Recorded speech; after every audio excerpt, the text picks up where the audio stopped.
Macbeth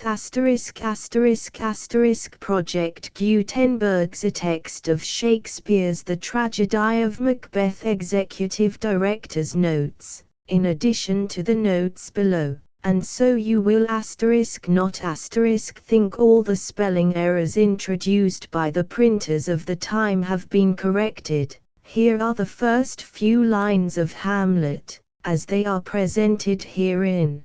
Bernardo. Who's there? Fran. Nay, answer me. Stand and fold yourself bar. Long lie you the king. As I understand it, the printers often ran out of certain words or letters they had often packed into a cliché. This is the original meaning of the term cliché. And thus, being unwilling to unpack the clichés, and thus you will see some substitutions that look very odd. Such as the exchanges of U for V, V for U, above. And you may wonder why they did it this way, presuming Shakespeare did not actually write the play in this manner.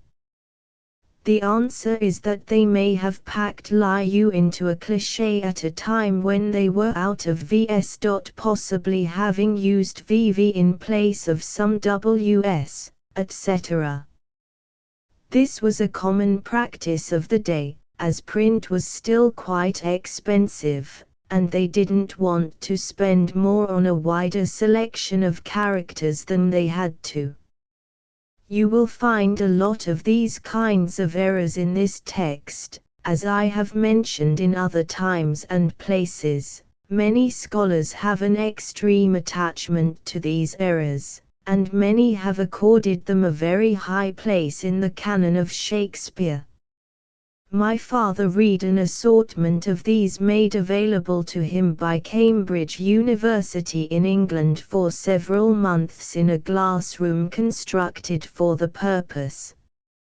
To the best of my knowledge he read all those available in great detail and determined from the various changes that Shakespeare most likely did not write in nearly as many of a variety of errors we credit him for, even though he was in / famous for signing his name with several different spellings. So, please take this into account when reading the comments below made by our volunteer who prepared this file. You may see errors that are not errors. So. With this caveat. We have not changed the canon errors. Here is the Project Gutenberg text of Shakespeare's The Tragedy of Macbeth. Michael S. Hart. Project Gutenberg Executive Director ******* Scanner's Notes, what this is and isn't.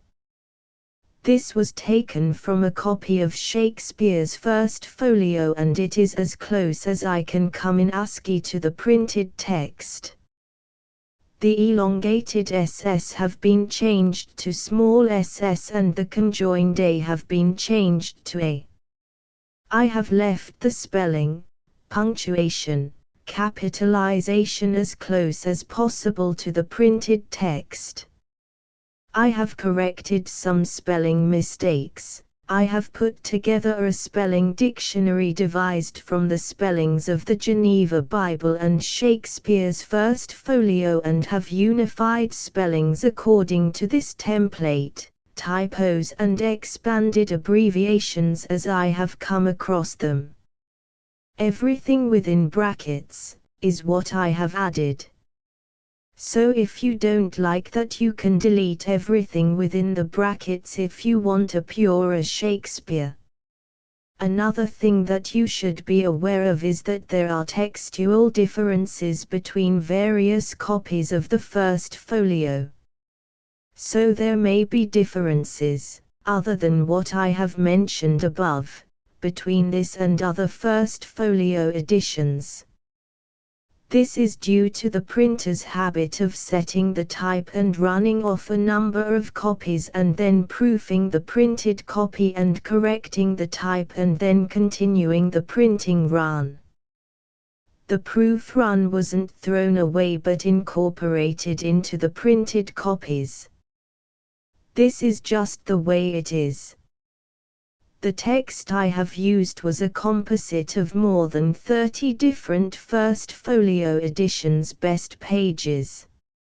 If you find any scanning errors, out-and-out typos, punctuation errors, or if you disagree with my spelling choices, please feel free to email me those errors. I wish to make this the best text possible.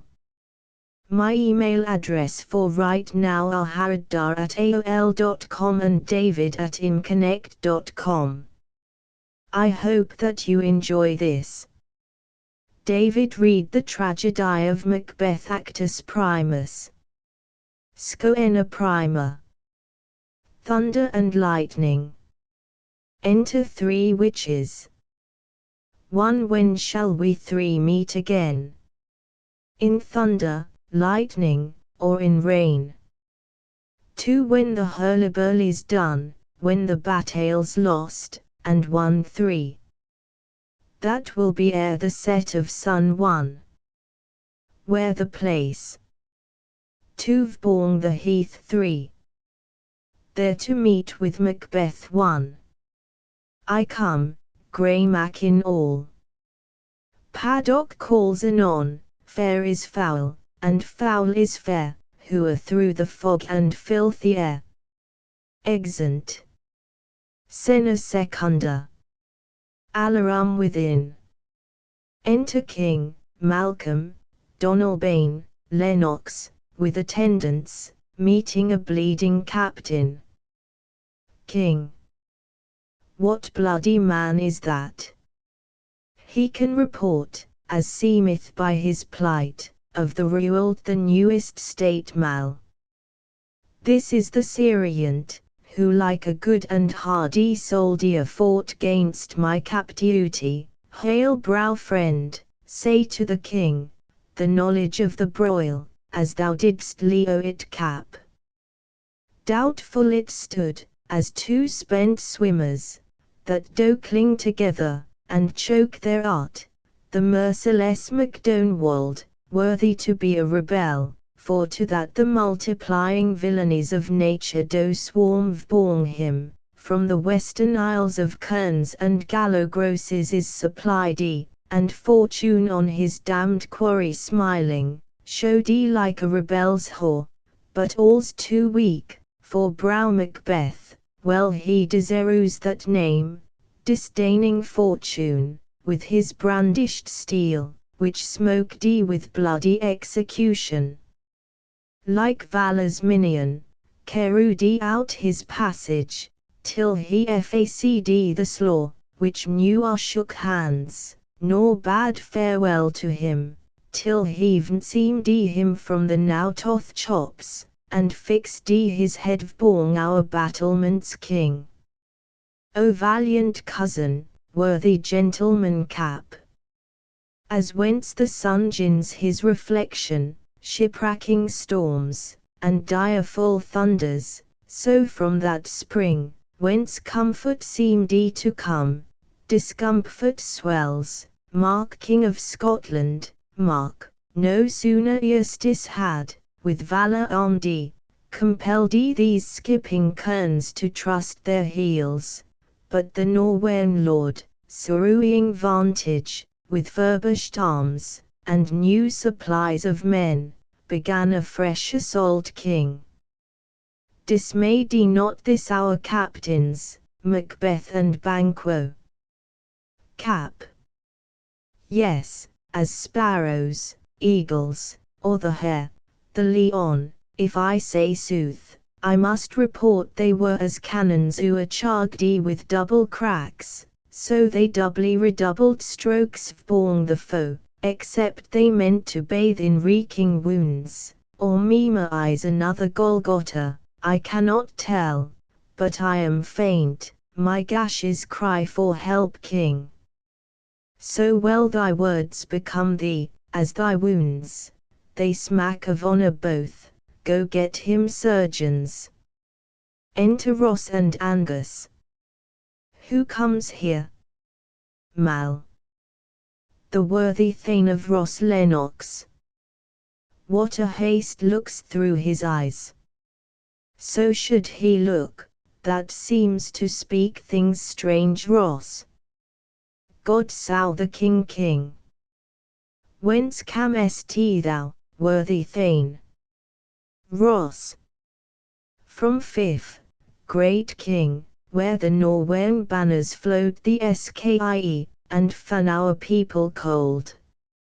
Norway himself, with terrible numbers, assisted by that most disloyal traitor, the Thane of Cawdor, began a dismal conflict, till that Bayona's bridegroom, lapped in proof, confronted him with self-comparisons, point against point, rebellious arm gainst arm, curbing his lowish spirit, and to conclude, the victory fell on vs King.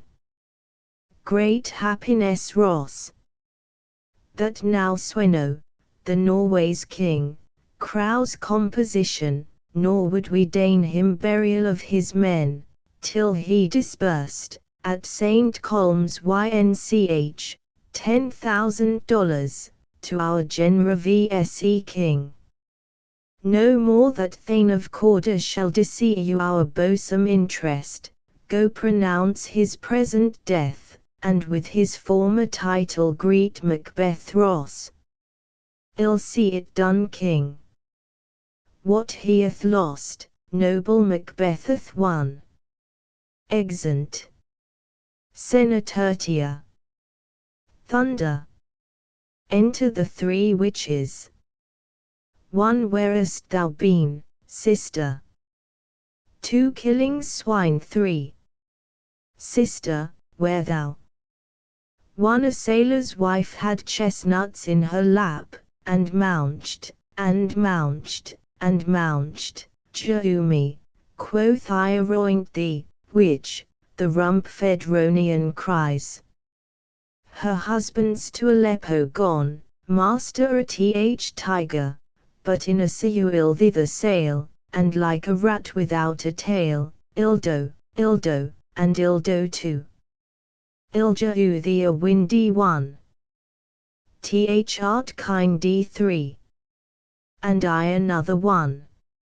I myself how all the other, and the very ports they blow, all the quarters that they know, shipman's card. Ill drain him dry as hay, sleep shall neither night nor day hang vborn his penthouse lid, he shall lie you a man forbid, weary so nights, 9 times 9, shall he dwindle, peak, and pine, though his bark cannot be lost, yet it shall be tempest tossed. Look what I how to. Show me one. Here I how a pilot's thumb, racked, as homeward he did come. Drum within. 3. A drum, Macbeth doth come all. The wayward sisters, hand in hand, posters of the sea and land, thus do go, about, thrice to thine, and thrice to mine, and thrice again, to make VP 9. Peace, the charms wound VP. Enter Macbeth and Banquo. Macb. So foul and fair a day I how not seen Banquo. How far is he called to sore eyes? What are these, so witheredy, and so wild in their attire, that look not like inhabitants at earth, and yet are on Lie you, or are you aught that man may question? You seem to understand me, by each at once her choppy finger laying vborn her skinny lips, you should be women, and yet your beards forbid me to interpret that you are so Mac. Speak if you can, what are you? 1. All hail Macbeth, hail to thee Thane of Glamis 2. All hail Macbeth, Hail to thee Thane of Cawdor 3. All hail Macbeth, that shalt be king hereafter. Bank. Good sir, why do you start, and seem to fear things that do sound so fair? Ith name of truth are ye fantastical, or that indeed which outwardly ye show? My noble partner you greet with present grace, and great prediction of noble howing, and of royal hope, that he seems rapt withal. To me you speak not. If you can look into the seeds of time, and say, which grain will grow, and which will not, speak then to me, who neither beg, nor fear your favours, nor your hate one. Hail 2. Hail 3. Hail 1. Lesser than Macbeth, and greater too. Not so happy, yet much happier 3. Thou shalt get kings, though thou be none, so all hail Macbeth, and Banquo 1. Banquo, and Macbeth, all hail Macb. Stay you imperfect speakers, tell me more. By Sinel's death, I know I am Thane of Glamis, but how, of Cawdor? The Thane of Cawdor lose a prosperous gentleman, and to be king, stands not within the prospect of belief, no more than to be Cawdor. Say from whence you owe this strange intelligence, or why've borne this blasted heath you stop our way with such prophetic greeting? Speak, I charge you. Witches vanish. Bank. The eartheth bubbles, as the water has, and these are of them, whither are they vanished? Macb. Into the air, and what seemed corporal, melted, as breath into the windy. Would they had stayed bank. Were such things here, as we do speak about?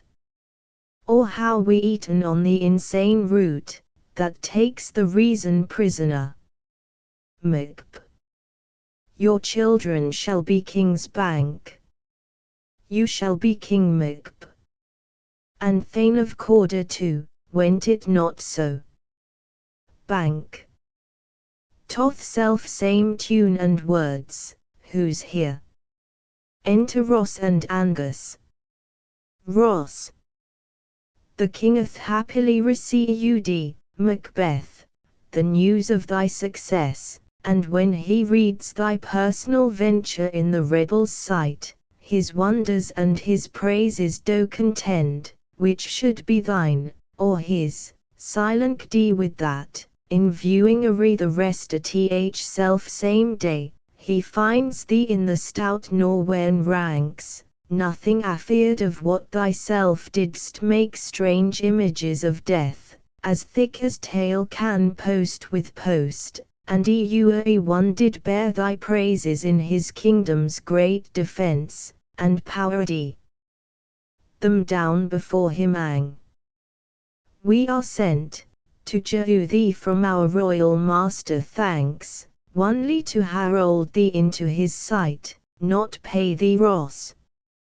And for an earnest of a greater honour, he bade me, from him, call thee Thane of Cawdor, in which addition, hail most worthy Thane, for it is thine bank. What, can the Deul speak true? Macb. The Thane of Cawdor lose, why do you dress me in borrowed robes? Ang. Who was the Thane, lose yet, but vnder he judgment bears that life, which he desires to lose. Whether he was combined with those of Norway, or did line the rebel with hidden help, and vantage, or that with both he laboured in his country's rack, I know not, but treason's capital, confessed and proved, how o'erthrown him Macb. Glamis, and Thane of Cawdor, the greatest is behind thanks for your pains. Do you not hope your children shall be kings, when those that gore the Thane of Cawdor to me, promised no less to them bank? That trusted home, might yet enkindle you to the crown, besides the Thane of Cawdor. But 'tis strange, and oftentimes, to win vs to our harm, the instruments of darkness tell vs truths, win vs with honest trifles, to betray sin deepest consequence. Cousins, a word, I pray you, Macbeth. Two truths are told, as happy prologues to the swelling act of the imperial theme. I thank you, gentlemen, this supernatural soliciting cannot be ill, cannot be good. If ill, why hath it jouen me earnest of success, commencing in a truth? I am Thane of Cawdor. If good, why do I yield to that suggestion, whose horrid image doth fix my ire, and make my seated heart knock at my ribs, against the VSE of nature? Present fears are less than horrible imaginings, my thought, whose murther yet is but fantastical, shakes so my single state of man, that function is smothered in surmise, and nothing is, but what is not bank. Look how our partners rapt Macbeth. If chance will how me king, why chance may crown me, without my stir bank. New honours come born him like our strange garments, Cleo not to their mould, but with the aid of VSE Macbeth. Come what come may, time, and the hour, runs through the roughest day bank. Worthy Macbeth, we stave born your leisure Macbeth.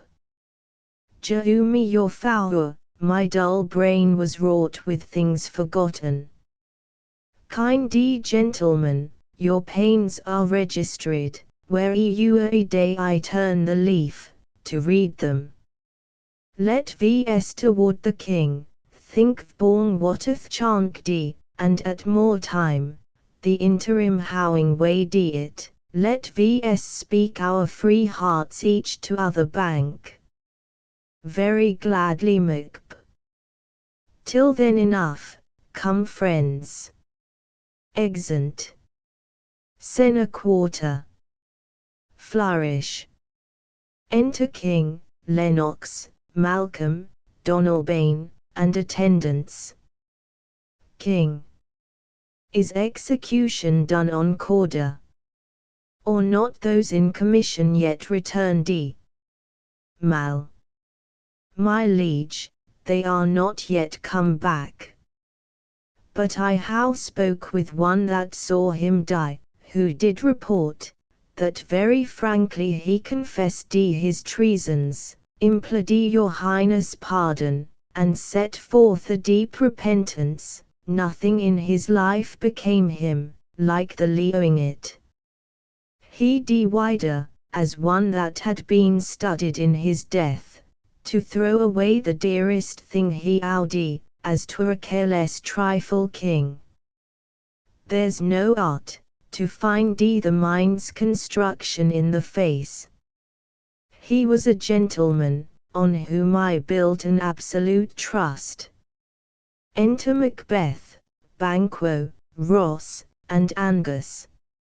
O worthiest cousin, the sin of my ingratitude and now was he on me. Thou art so far before, that swiftest wing of recompense is slow, to o'ertake thee. Would thou hadst less desir'd, that the proportion both of thanks, and payment, might how been mine, only I how left to say, more is thy due, then more than all can pay Macbeth. The serious, and the loyalty I owe, in doing it, pays itself. Your highness' part, is to receive you our duties, and our duties are to your throne, and state, children, and servants, which do but what they should, by doing you a thing safe toward your lieu and honor king. Welcome hither, I have begun to plant thee, and will labor to make thee full of growing. Noble Banquo, that'st no less desir'd, nor must be known no less to have done so, let me enfold thee, and hold thee to my heart bank. There if I grow, the harrowest is your own king. My plenteous hours, wanton in fullness, seek to hide themselves in drops of sorrow. Sons, kinsmen, thanes, and you whose places are the nearest, know, we will establish our estate upon our eldest, Malcolm, whom we name hereafter, the Prince of Cumberland, which honour must not v'na accompanied, in used him only, but seen as of nobleness, like stars, shall shine on all desirers. From hence to Envens, and bind DVS further to Umacp. The rest is labour, which is not VSD for you, I'll be myself the herbenger, and make I our full the hearing of my wife, with your approach, so humbly take my Leo King. My worthy Cordamacp, the Prince of Cumberland, that is a step, on which I must fall down, or else o'erleap, for in my way it lies. Stars hide your fires, let not light see my black and deep desires. The eye wink at the hand, yet let that be, which the eye fears, when it is done to see. Enter. King. True worthy Banquo, he is full so valiant, and in his commendations, I am fed, it is a banquet to me. Let's after him, whose care is gone before, to bid vs welcome, it is a preless kinsman. Flourish. Exeunt. Scena Quinta. Enter Macbeth's wife alone with a letter. Lady. They met me in the day of success, and I how learned by the perfect st report, they how more in them, than mortal knowledge. When I burnt in desire to question them further, they made themselves air, into which they vanished. Whiles I stood wrapped in the wonder of it, came messages from the king, who all hailed me Thane of Cawdor, by which title before, these wayward sisters saluted me, and referred me to the coming on of time, with Hail King that shalt be. This how I thought good to delure thee, my dearest partner of greatness, that thou mightest not lose the dues of rejoicing by being ignorant of what greatness is promised thee. Lay it to thy heart and farewell. Glamis thou art, and Cawdor, and shalt be what thou art promised yet do I fear thy nature, it is too full a milk of humane kindness, to catch the nearest way. Thou wouldst be great, art not without ambition, but without the illness should attend it. What thou wouldst highly, that wouldst thou holily, wouldst not play false, and yet wouldst wrongly win. The how, great Glamis, that which cries, thus thou must do, if thou how it, and that which rather thou doest fear to do, than wishest should be done. Hie thee hither, that I may power my spirits in thine rear, and chastise with the valour of my tongue all that impaids thee from the golden round, which fate and metaphysical aid doth seem to how thee crown thee withal. Enter messenger. What is your tidings? Mess. The king comes here tonight, lady. Thou art mad to say it. is not thy master with him? Who, were he so, would how inform thee for preparation mess? So please you, it is true, our Thane is coming. One of my fellows had the speed of him, who almost dead for breath, had scarcely more than would make VP his message lady. Jehu him tending, he brings great news, exit messenger. The Rowan himself is hoarse, that croaks the fatal entrance of Duncan under my battlements.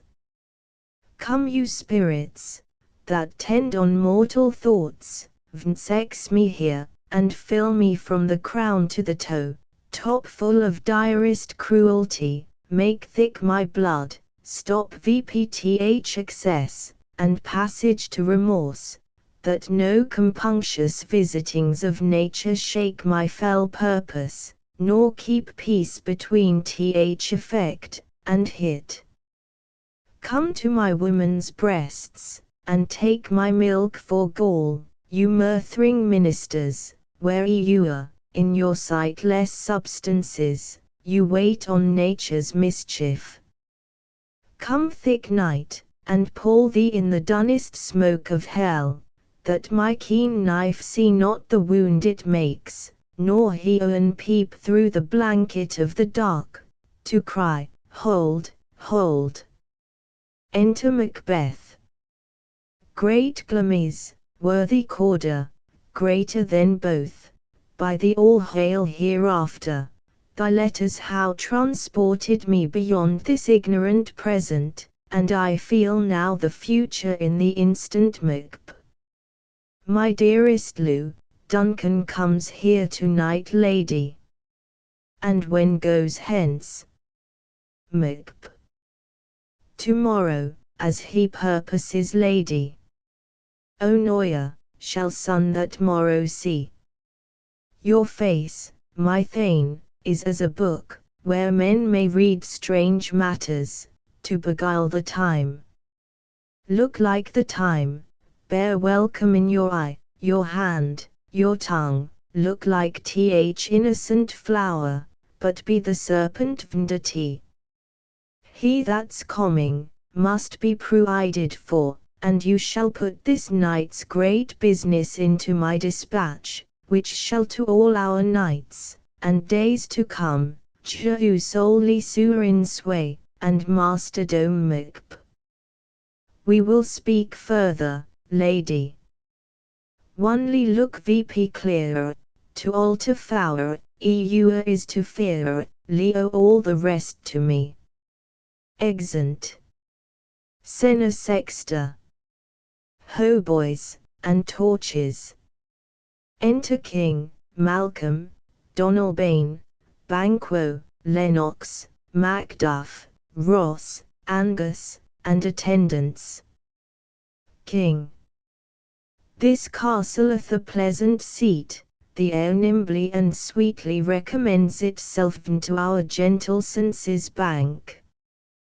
This guest of summer, the temple-haunting ballad does approve, by his lewd masonry, that the heron's breath smells wooingly here, no beauty freeze, but trice, nor coign of vantage, but this birdeth made his pendant bed, and procreant cradle, where they must breed, and haunt. I how observe the air is delicate. Enter lady. King.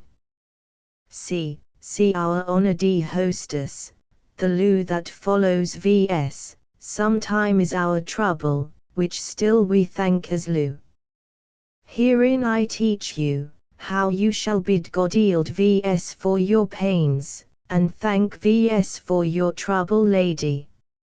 All our serious, in a point twice done, and then done double, were poor, and single business, to contend against those honours deep, and broad, where with your majesty loads our house, for those of old, and the late dignities, heap DVP to them, we rest your ermites king. Where's the Thane of Corder? We coursed him at the heels, and had a purpose to be his purlier, but he rides well, and his great lue, sharp as his spur, holp him to his home before vs. Fair and noble hostess, we are your guest to-night lane. Your serauntcy ewer, how there's them saloos, and what is theirs incant, to make their audit at your highness pleasure, still to return your own king. Jew me your hand, conduct me to mine host, we lue him highly, and shall continue our graces towards him. By your Leo hostess. Exeunt. Scena Septima. Ho boys! Torches! Enter Assure, and Diuas servants with dishes and Sirasua the stage. Then enter Macbeth. If it were done, when 'tis done, then 'twere well, it were done quickly, if assassination could trammel VP the consequence, and catch with his surcease, success, that but this blow might be the be-all, and the end-all. Here, but here, vborn this bank and school of time, we imp the life to come. But in these cases, we still how judgment here, that we but teach bloody instructions, which being taught, return to plague in winter. This ewan-handed justice commends ingredients of our poisoned each allies to our own lips. He's here in double trust, first, as I am his kinsman, and his subject, strong both against the deed, then, as his host, who should against his murderer shut the door, not bear the knife myself. Besides, this Duncan hath borne his faculties so meek, hath been so clear in his great office, that his virtues will plead like angels, trumpet tongue against the deep damnation of his taking off, and pity, like a naked newborn babe, striding the blast, or he owns cherubin, hors dive born the sight less curious of the air, shall blow the horrid deed in eye, that tears shall drown the windy. I how no spur to prick the sides of my intent, but onely vaulting ambition, which o'erleaps itself, and fallets on other. Enter lady. How now? What news? Lane. He has almost supped. Why how you left the chamber? Mac. Hath he asked thee for me? Lane, know you not, he has. Mac. We will proceed no further in this business, he hath honoured me of late, and I how bought golden opinions from all sorts of people, which would be worn now in their newest glossy, not cast aside so soon. Lane, was the hope drunk, wherein you dressed yourself? Hath it slept since? And wakes it now to look so green, and pale, at what it did so freely? From this time, such I account thy lue. Art thou a fiddy to be the same in thine own act, and valour, as thou art in desire? Wouldest thou how that which thou esteemest the ornament of life, and lie you a coward in thine own esteem? Letting I dare not, wait vborn I would, like the poor cat adage Macbeth. Prithee peace, I dare do all that may become a man, who dares do more, is none. Lane. What beast was then that made you break this enterprise to me? When you durst do it, then you were a man, and to be more than what you were, you would be so much more the man. Nor time, nor place did then adhere, and yet you would make both. They how made them saloos, and that their fitness now does make you. I how jew and suck, and know how tender 'tis to loo the babe that milks me. I would, while it was smiling in my face, how plucked my nipple from his boneless gums, and dashed the brains out, had I so sworn as you how done to this Macbeth. If we should fail, lady, we fail.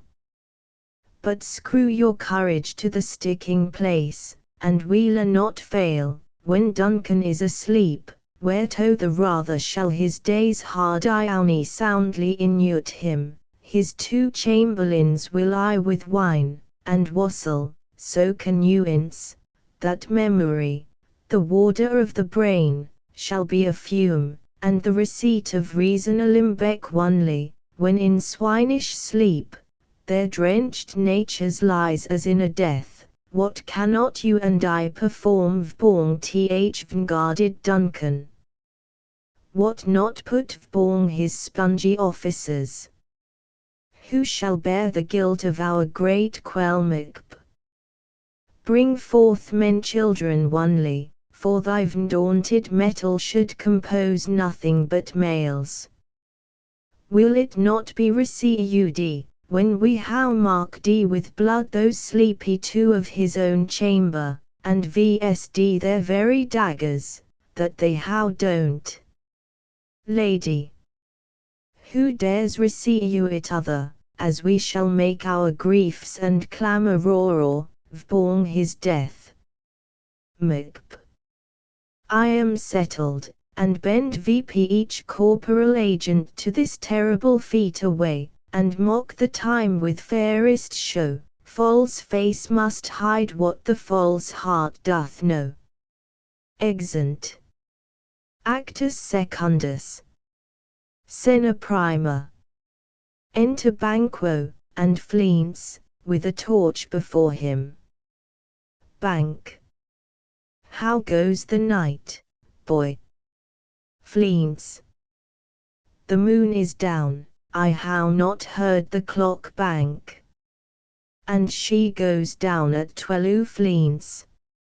I take tea's later, Sir Bank. Hold, take my sword, there's husbandry in Heon, their candles are all out, take thee that too. A Heoe summons lies like lead vbong me, and yet I would not sleep. Merciful powers, restrain in me the cursed thoughts that nature jews way to in repose. Enter Macbeth, and a servant with a torch. Jew me my sword, who's there? Macbeth. A friend Bank. What, sir, not yet at rest? The king's abed. He hath been in Vnazu a pleasure, and sent forth great largesse to your offices. This diamond he greets your wife withal, by the name of most kind hostess, and shut VP in measureless content Mac. Being vnprapadi, our will became the servant to defect, which else should free how wrought Bank. All's well. I dreamt last night of the 3 wayward sisters, to you they how showed some truth Macbeth. I think not of them, yet when we can entreat an hour to Ceru, we would spend it in some words vbong that business, if you would grant the time Bank. At your kindest leisure Macbeth. If you shall Cleo to my consent, when 'tis, it shall make honour for you Bank. So I lose none, in seeking to augment it, but still keep my bosom Francisdi, and allegiance clearer, I shall be counselled Macbeth. Good repose the while Bank. Thanks sir, the like to you. Exit Banquo. Macbeth. Go bid thy mistress, when my drink is ready, she strike vbong the bell. Get thee to bed. Enter.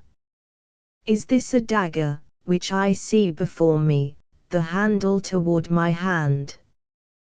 Come, let me clutch thee, I how thee not, and yet I see thee still. Art thou not fate or vision, sensible to feeling, as to sight? Or art thou but a dagger of the mindy, a false creation, proceeding from the heat-oppressed brain? I see thee yet, in form as palpable, as this which now I draw.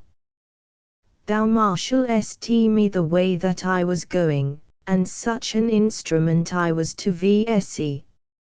Mine eyes are made the fools at each other senses, or else worth all the rest. I see thee still, and on thy blade, and dudgeon, gouts of blood, which was not so before. There's no such thing, it is the bloody business, which informs thus to mine eyes.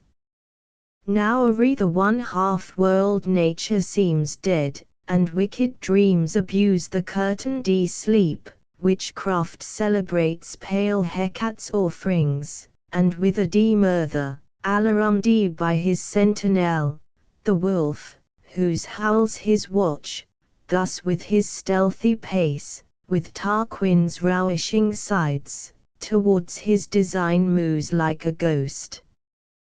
Thou sour and firm set earth, hear not my steps, which they may walk, for fear thy very stones prate of my whereabout, and take the present horror from the time, which now suits with it. Whiles I threat, he lose words to the heat of deeds too cold breath Jews. A bell rings. I go, and it is done, the bell inuits me. Hear it not, Duncan, for it is a knell, that summons thee to heaven, or to hell. Enter. Sena secunda. Enter Lady. Lane. That which hath made the drunk, hath made me bold, what hath quenched them, hath jouen me fire. Hark, peace, it was the owl that shrieked the fatal bellman, which jows the stern st good night. He is about it, the doors are open, and the surfeited grooms do mock their charge with snores. I how drugged their possets, that death and nature do contend about them, whether they lie you, or die. Enter Macbeth. Macb. Who's there? What hoa? Lady. Alack, I am afraid they how worked and 'tis not done, th attempt, and not the deed, confounds vs. Hark, I laid their daggers ready, he could not miss 'em. Had he not resembled my father as he slept, I had don't. My husband. Macb. I how done the deed, didst thou not hear a noise? Lady. I heard the owl shream, and the crickets cry. Did not you speak? Macb. When? Lady. Now Macb.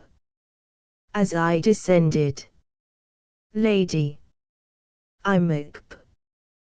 Hark, who lies ith second chamber? Lady. Donalbain Mac.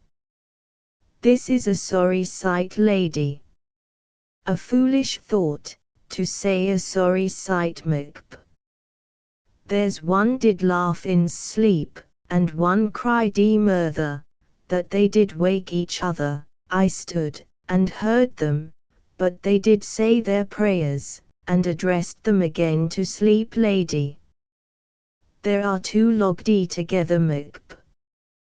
One cried God bless vs, and amen the other, as they had seen me with these hangman's hands, listening their fear. I could not say amen, when they did say God bless vs, lady. Consider it not so deeply, Mac. But wherefore could not I pronounce Amen? I had most need of blessing, and Amen stuck in my throat, lady. These deeds must not be thought after these ways, so it will make vs mad Macbeth. Methought I heard a voice cry, sleep no more, Macbeth does murther sleep, the innocent sleep, sleep that knits VP the roweldy slew of care, the death of each day's life, sore labour's bath, balm of hurt minds, great nature's second course, chief nourisher in life's feast, lady. What do you mean, Macbeth? Still it cried he, sleep no more to all the house, glamisseth murther dee sleep, and therefore Corder shall sleep no more, Macbeth shall sleep no more, lady. Who was it that thus cried he?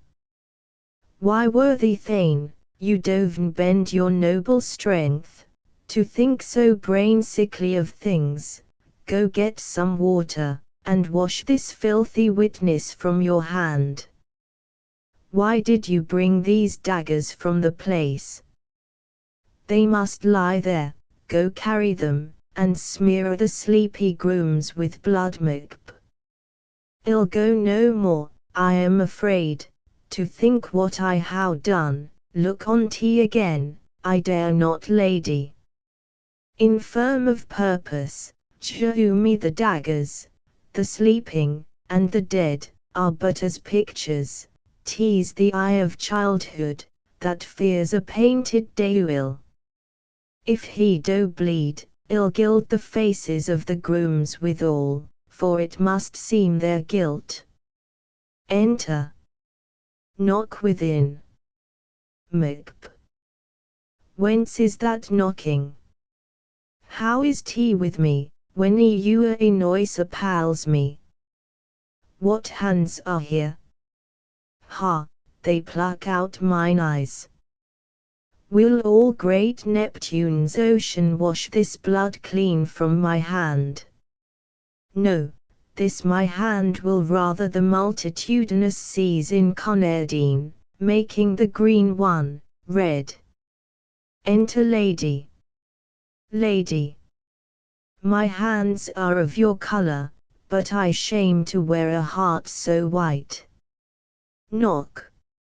I hear a knocking at the south entry, retire we to our chamber, a little water clears vs of this deed. How easy is it then? Your constancy hath left you've unattended. Knock. Hark, more knocking. Get on your nightgown, least occasion call vs, and show vs to be watchers, be not lost so poorly in your thoughts, Macbeth. To know my deed, knock. 'Twere best not know myself. Wake Duncan with thy knocking, I would thou couldst tea. Exeunt. Senatertia. Enter a porter. Knocking within. Porter. Here's a knocking indeed, if a man were porter of Hell Gate, he should howl turning the key. Knock. Knock, knock, knock. Who's there? Ith name of Beelzebub. Here's a farmer, that hanged himself on th expectation of plenty, come in time, how napkins enow about you, here you'll a sweat 40. Knock. Knock, knock. Who's there in th other Deuil's name? Faith, here's an equivocator, that could swear in both the scales against the scale, who committed treason enough for God's sake, yet could not equivocate to heaven. O come in, equivocator. Knock. Knock, knock, knock. Who's there? Faith, here's an English tailor come hither, for stealing out of a French hose. Come in, tailor, here you may roast your goose. Knock, knock, knock. Noia at quiet, what are you? But this place is too cold for hell. Il deu il porter it no further. I had thought to how let in some of all professions, that go the primrose way to thu a lasting bonfire. Knock. Anon, anon, I pray you remember the porter. Enter Macduff, and Lennox. Macd. Was it so late, friend, ere you went to bed, that you do lie so late? Port. Faith, sir, we were carousing till the second cock, and drink, sir, is a great provoker of three things. Macd. What three things does drink especially provoke? Port. Marry, sir, nose painting, sleep, and vrine. Lechery, sir, it provokes, and vn provokes, it provokes the desire, but it takes away the performance.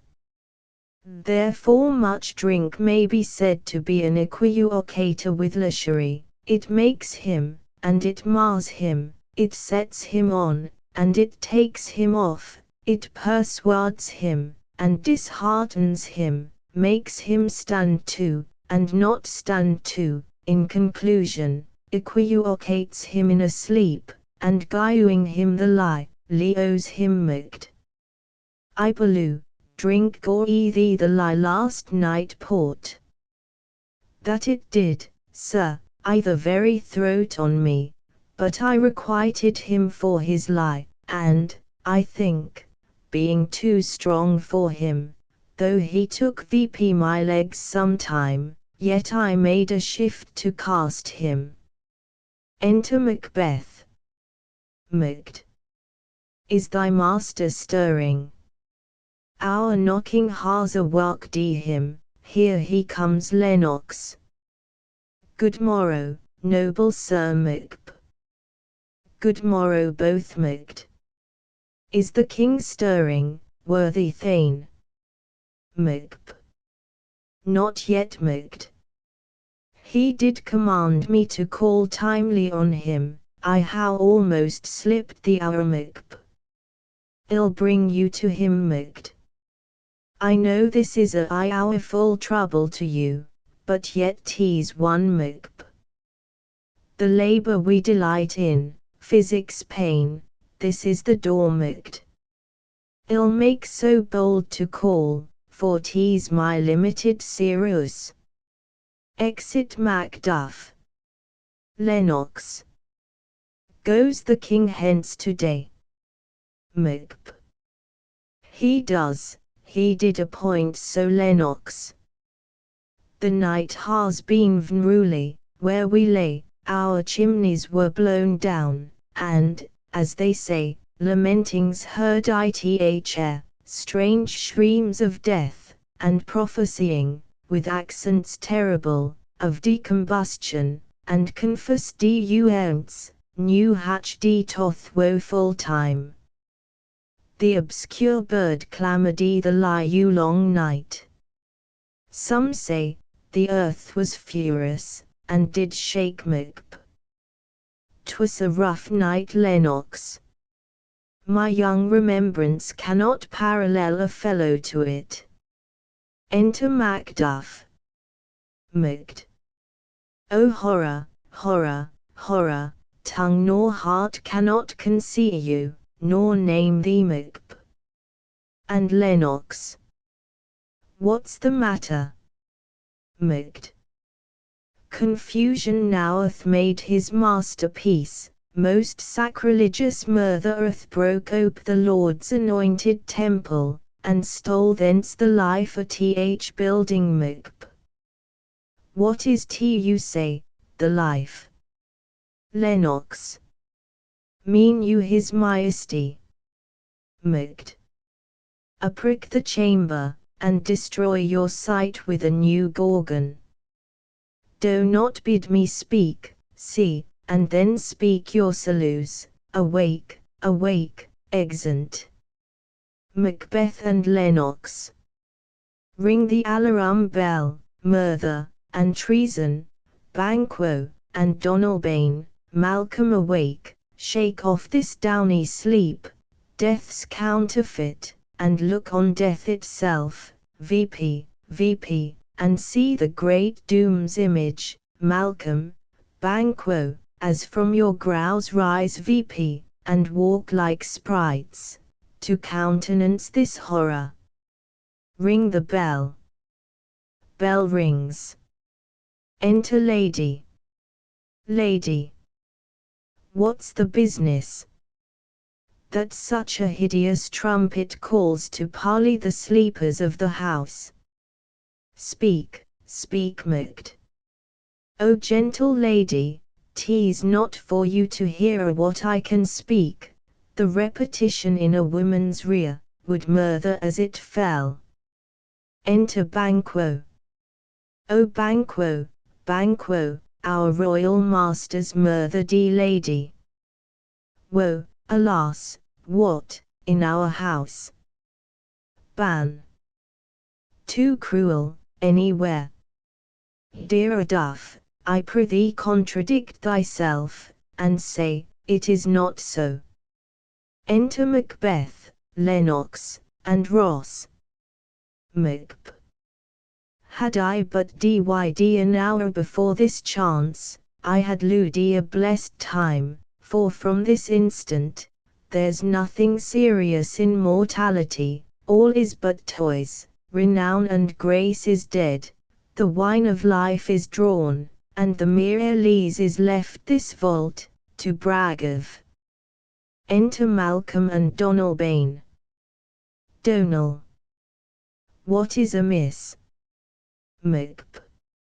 You are, and do not know tea, the spring, the head, the fountain of your blood is stopped, the very source of it is stopped. Macbeth. Your royal father's murdered Mal. Oh, by whom? Lennox. Those of his chamber, as it seemed had don't, their hands and faces were all bagged with blood, so were their daggers, which whipped we found borne their pillows, they starred and were distracted, no man's life was to be trusted with them. Macbeth. Oh, yet I do repent me of my fury, that I did kill them. Macbeth. Wherefore did you so? Macbeth. Who can be wise, amazed, temperate, and furious, loyal, and neutral, in a moment? No man, th expedition of my violent lieu outrun the pauser, reason. Here lay Duncan, his silver skin, lacked with his golden blood, and his gashed stabs, looked like a breach in nature, for ruin's wasteful entrance, there the murderers, steeped in the colours of their trade, their daggers mannerly breached with gore, who could refrain, that had a heart to lieu, and in that heart, courage, to make slew known. Lady. Help me hence, Hoa Macbeth. Look to the Lady Mal. Why do we hold our tongues, that most may claim this argument for ours? Donal. What should be spoken here, where our fate hid in an auger hole, may rush, and seize vs. Let's away, our tears are not yet brewed Mal. Nor our strong sorrow borne the foot of motion bank.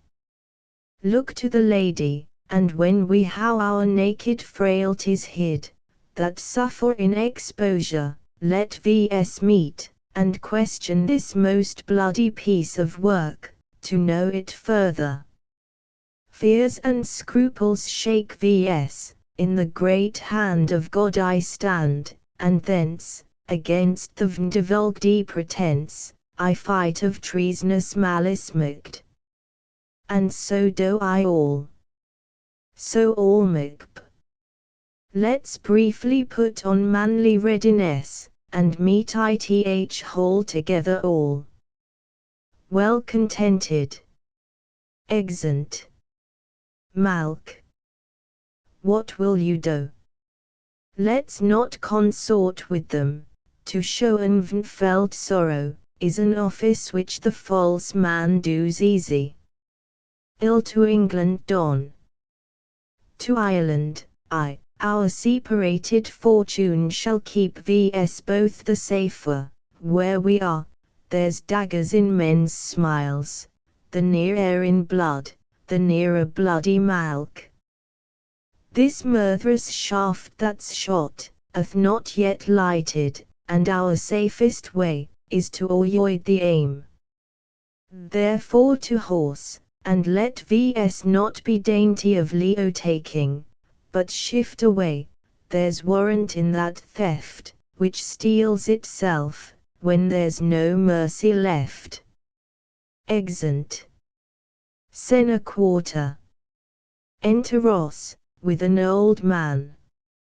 Old man. 70 I can remember well, within the volume of which time, I how seen hours dreadful, and things strange, but this sore night hath trifled former knowings Ross.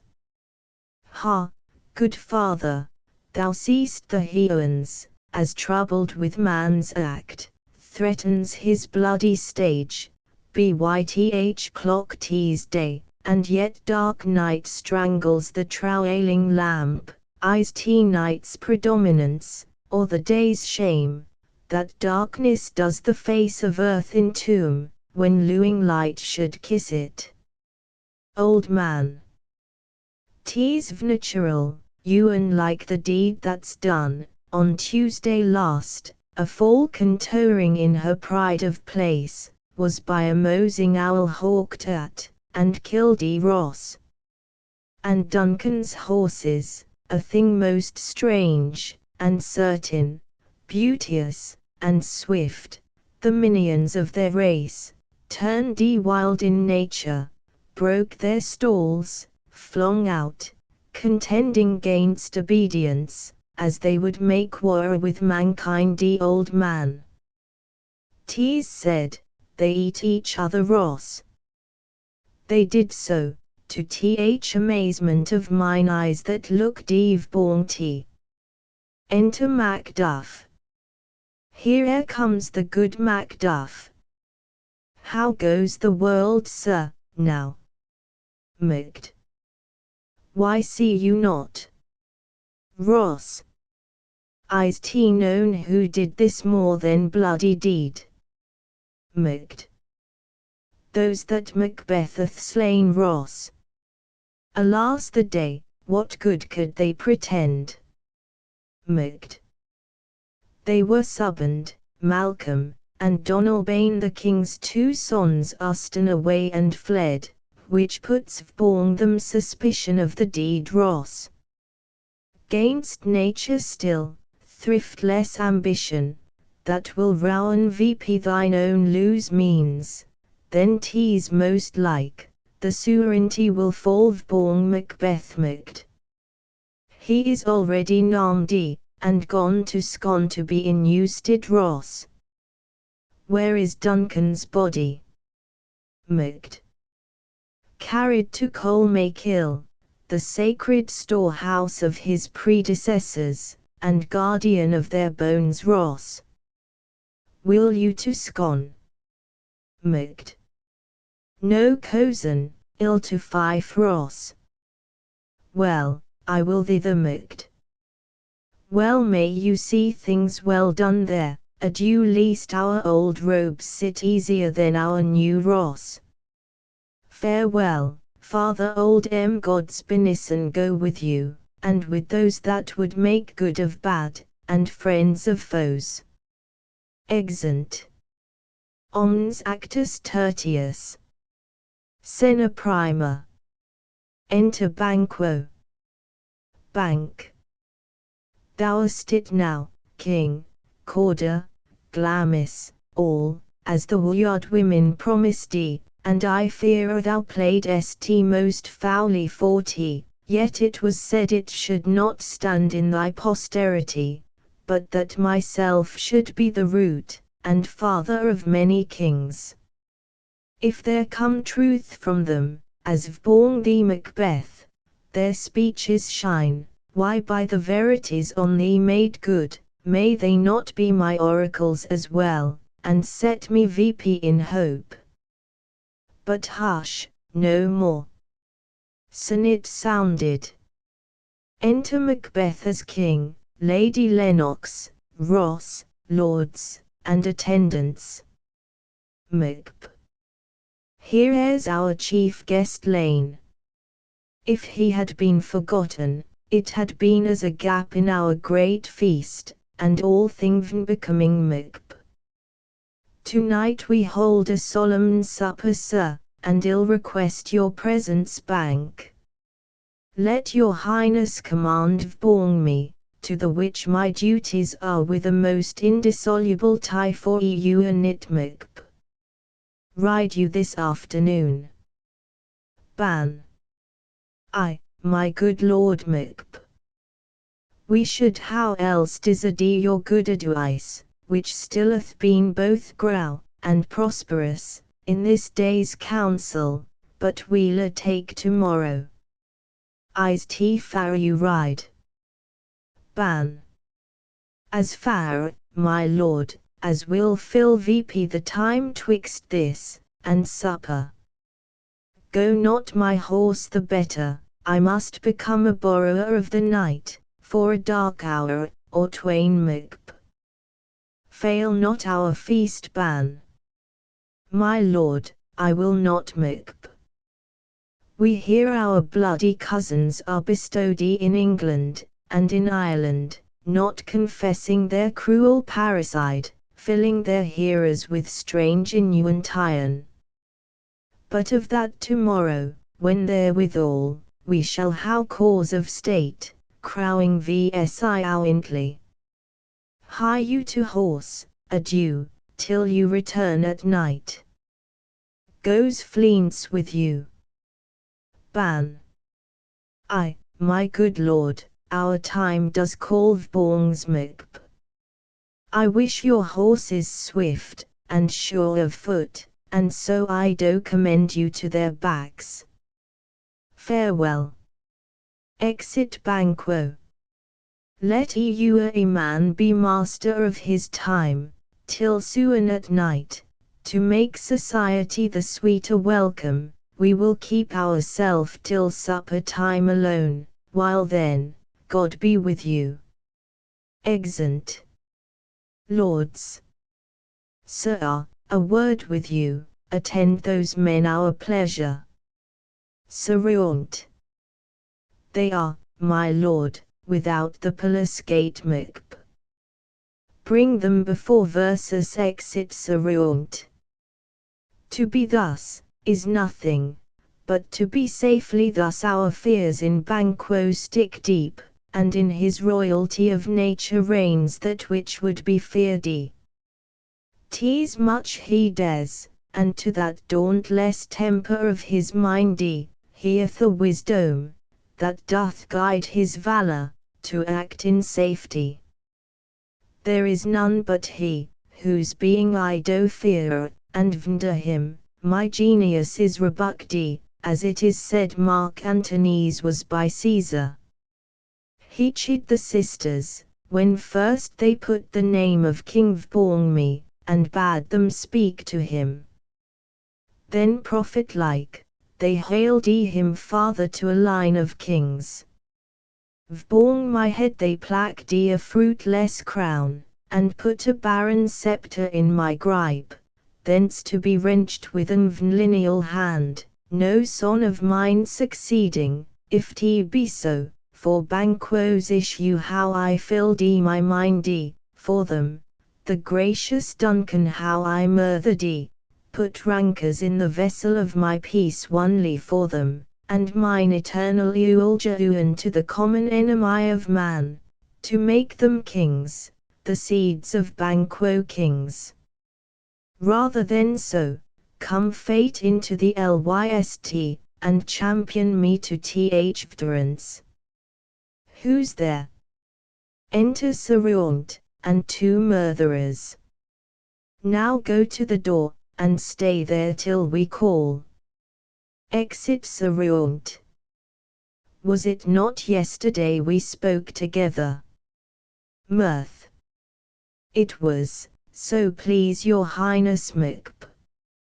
Well then, now how you consider of my speeches, know, that it was he, in the times past, which held you so vender fortune, which you thought had been our innocent self. This I made good to you, in our last conference, passed in probation with you, how you were borne in hand, how crossed, the instruments, who wrought with them, and all things else, that might to half a soul, and to a notion crasdy, say, thus did Banquo one. Mirth. You made it known to vs Macbeth. I did so, and went further, which is now our point of second meeting. Do you find your patience so predominant, in your nature, that you can let this go? Are you so gospel-y, to pray for this good man, and for his issue, whose he handeth bowed you to the ground, and beggared yours for ewer? 1. Mirth. We are men, my liege Macbeth. Aye, in the catalogue ye go for men, as hounds, and greyhounds, mongrels, spaniels, curs, chauffeurs, water rugs, and demiwalloos are clipped all by the name of dogs. The valued file distinguishes the swift, the slow, the subtle, the housekeeper, the hunter, one according to the gift, which bounteous nature hath in him closed whereby he does receive particular addition, from the bill, that writes them all alike, and so of men. Now, if you how a station in the file, not ith worst rank of manhood, say t, and I will put that business in your bosoms, whose execution takes your enemy off, grapples you to the heart, and lieu of vs, who were our health but sickly in his life, which in his death were perfect. 2. Mirth. I am one, my liege, whom the vile blows and buffet of the world doth so incensed, that I am reckless what I do, to spite the world. 1. Mirth. And I another, so weary with disasters, tugged with fortune, that I would set my life on any chance, to mend it, or be rid on Macbeth. Both of you know Banquo was your enemy Mirth. True, my lord Macbeth. So is he mine, and in such bloody distance, that a minute of his being, thrusts against my nearest of life, and though I could with bare facd power sweep him from my sight, and bid my will or yuch it, yet I must not, for certain friends that are both his, and mine, whose loos I may not drop, but wail his fall, who I myself struck down, and thence it is, that I to your assistance do make lieu, masking the business from the common eye, for sundry weighty reasons. 2. Mirth. We shall, my lord, perform what you command vs. 1. Mirth. Though our lose Macbeth, your spirits shine through you.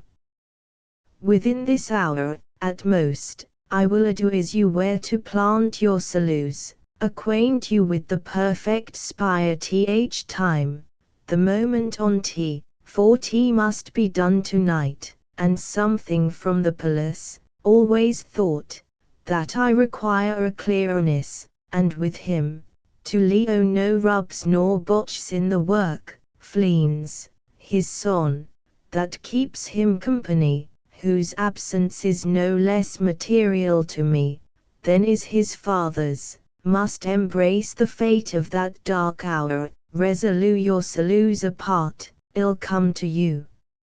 Anon mirth. We are resolute, my lord Macbeth. Ill call born you straight, abide within, it is concluded. Banquo, thy soul's flight, if it find thee herein, must find thee it out tonight. Exeunt. Scena secunda. Enter Macbeth's lady, and a servant. Lady. Is Banquo gone from court? Servant. Ay, madam, but returns again to-night. Lady. Say to the king, I would attend his leisure, for a few words. Servant. Madam, I will. Enter. Lady. Naught's had, all's spent. Where our desire is got without content, 'tis safer to be that which we destroy, than by destruction dwell in doubtful eye. Enter Macbeth. How now, my lord, why do you keep alone? Of sorriest fancies your companions making, sing those thoughts, which should indeed how dyd with them they think on, things without all remedy should be without regard, what's done, is done. Macbeth. We how scorch dee the snake, not kill dee it, Sheila close, and be herself, whilst our poor Malice remains in danger of her former tooth. But let the frame of things disyoint, both the worlds suffer, ere we will eat our meal in fear, and sleep in the affliction of these terrible dreams, that shake vs nightly. Better be with the dead, whom we, to gain our peace, how sent to peace, than on the torture of the mind to lie in restless ecstasy. Duncan is in his grell, after life's fitful fewer, he sleeps well. Treason has done his worst, nor steel, nor poison, malice domestic, foreign Louis, nothing can touch him further. Lady. Come on, gentle my lord, sleek are your rugged looks, be bright and our ear among your guests to-night. Macbeth. So shall I, Lou, and so I pray be you. Let your remembrance apply to Banquo, present him eminence, both with eye and tongue, safe the while, that we must low our honours in these flattering streams, and make our faces visards to our hearts, disguising what they are. Lady. You must leo this. Macbeth. Oh, full of scorpions is my mindy, dear wife, thou knowest that Banquo and his fleens lose. Lady. But in them, nature's copies not turn. Macbeth. There's comfort yet, they are assailable, then be thou iracund, ere the bat hath flown his cloistered flight, ere to black Hecate summons the shard-born beetle, with his drowsy hums, athrong night's yawning peal, there shall be done a deed of dreadful note. Lady. What's to be done? Macbeth. Be innocent of the knowledge, dearest Chuck, till thou applaud the deed. Come, sealing night, scarf VP the tender eye of pitiful day, and with thy bloody and inusable hand cancel and tear to pieces that great bond, which keeps me pale. Light thickens, and the crow makes wing tothruki wood, good things of day begin to droop, and drowse, whiles night's black agents to their praise do rouse. Thou marulest at my words, but hold thee still, things bad begun, make strong themselves by ill, so prithee go with me. Exeunt. Senatortia. Enter 3 murderers. 1 But who did bid thee in with vs. 3 Macbeth 2.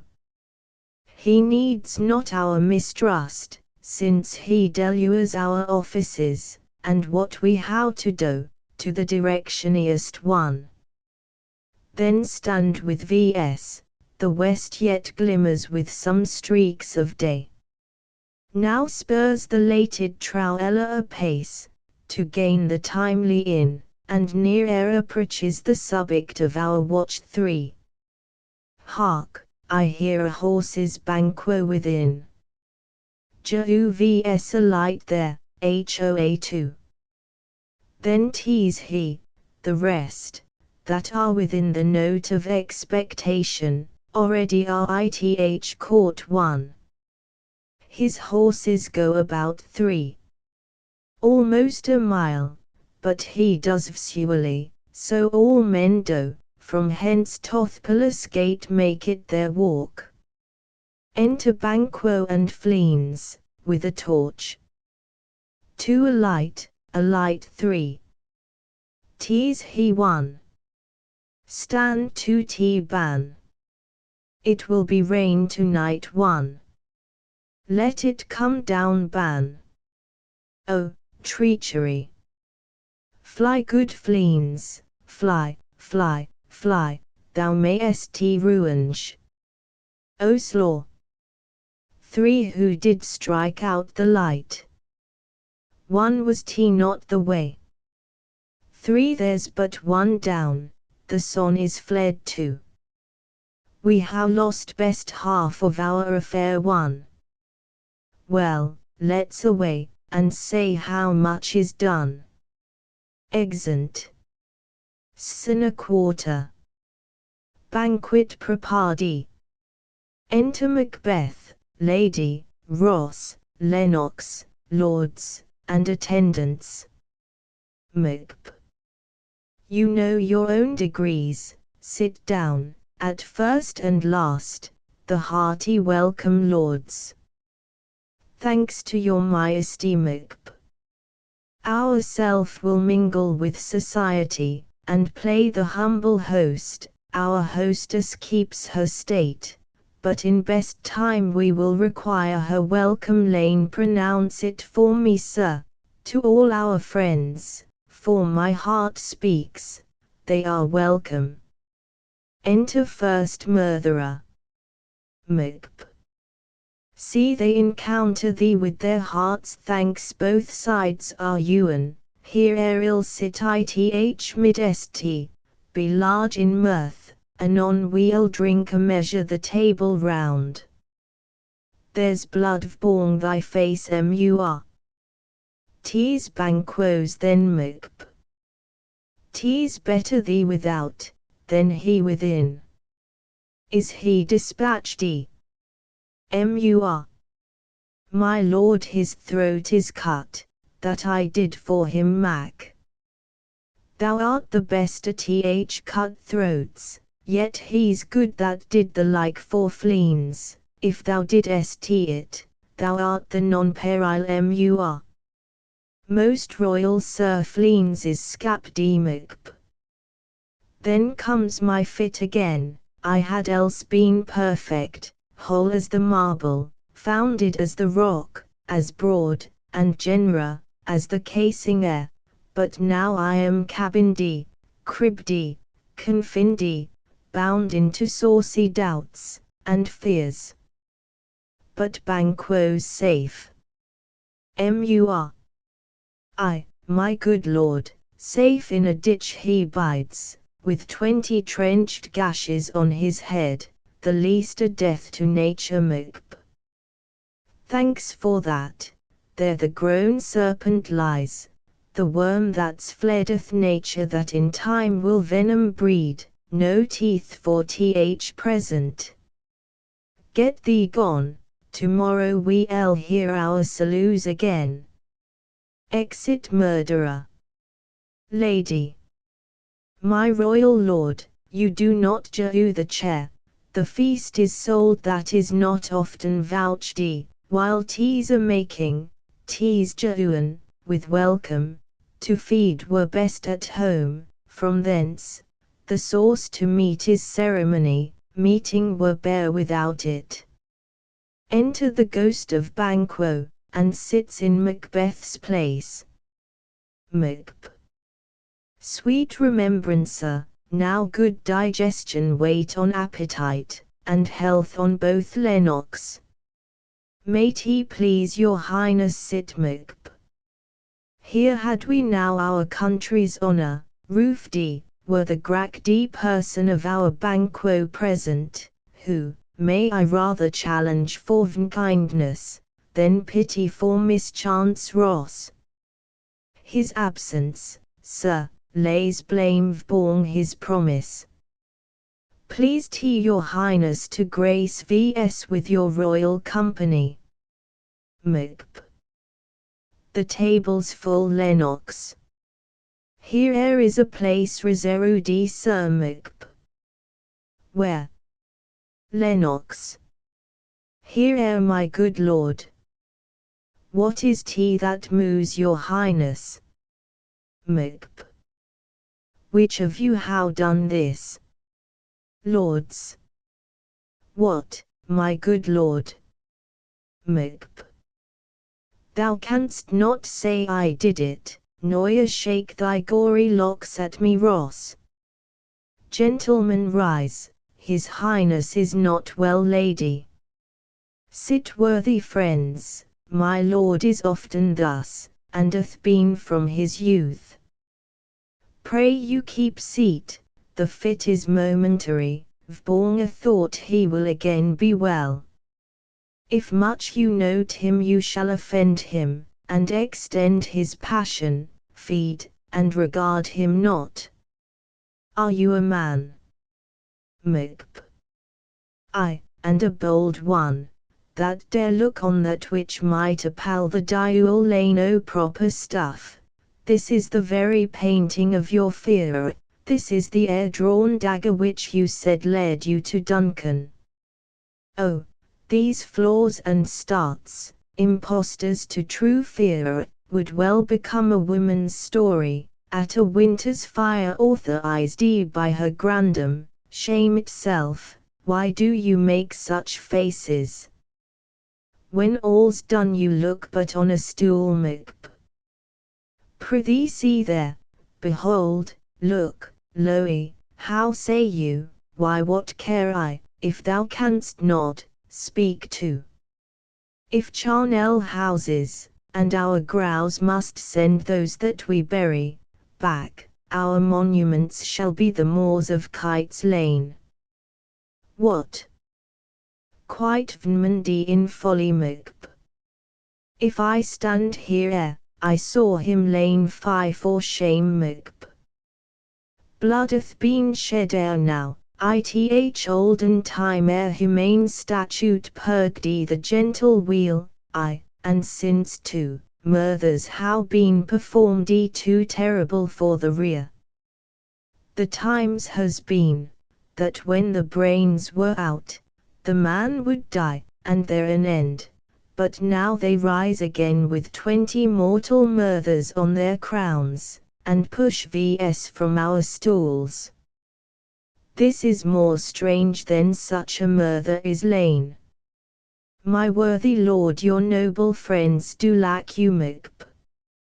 I do forget, do not muse at me my most worthy friends, I how a strange infirmity, which is nothing to those that know me. Come, loo and health to all, then I'll sit down, jew me some wine, fill full, enter ghost. I drink to th genera ioia th whole table, and to our dear friend Banquo, whom we miss, would he were here, to all, and him we thirst, and all to all lords. Our duties, and the pledge Mac. Or aunt, and quit my sight, let the earth hide thee, thy bones are marrowless, thy blood is cold, thou'st no speculation in those eyes which thou dost glare with. Lane, think of this good peers but as a thing of custom, tease no other, only it spoils the pleasure of the time. Macbeth. What man dare, I dare, approach thou like the rugged Russian bear, the armed rhinoceros, or Hyrcan tiger, take any shape but that, and my firm Naruse shall noya tremble. Or beguile you again, and dare me to the desert with thy sword, if trembling I inhabit then, protest me the baby of a girl. Hence horrible shadow, vnreal mock are why hence. Why so, being gone I am a man again, pray you sit still. Lane. You how disblacked the mirth, broke the good meeting, with most admired disorder. Macbeth. Can such things be, and do a come vs like a summer's cloud, without our special wonder? You make me strange you to the disposition that I owe, when now I think you can behold such sights, and keep the natural ruby of your cheeks, when mine is blanched with fear Ross. What sights, my lord? Lane. I pray you speak not, he grows worse and worse. Question enrages him, at once, good night. Stand not form the order of your going, but go at once. Len. Good night, and better health attend his majesty. Lane. A kindy good night to all. Exit lords. Macbeth. It will how blood they say, blood will how blood, stones how been known to move, and trees to speak, augurs, and understood relations, how by maggot pies, and chuffes, and rooks brought forth the secret man of blood. What is the night? Lane. Almost at odds with morning, which is which. Macbeth. How sayest thou that Macduff denies his person at our great bidding? Lane. Did you send to him, sir? Macbeth. I hear it by the way, but I will send. There's not a one of them but in his house I keep a servant feed. I will tomorrow, and betimes I will, to the Wyod sisters. More shall they speak, for now I am bent to know by the worst means, the worst, for mine own good, all causes shall do away. I am in blood stepped in so far, that should I wade no more, returning were as tedious as go or, strange things I how in head, that will to hand, which must be acted, ere they may be scanned. Lane. You lack the season of all natures, sleep. Macbeth.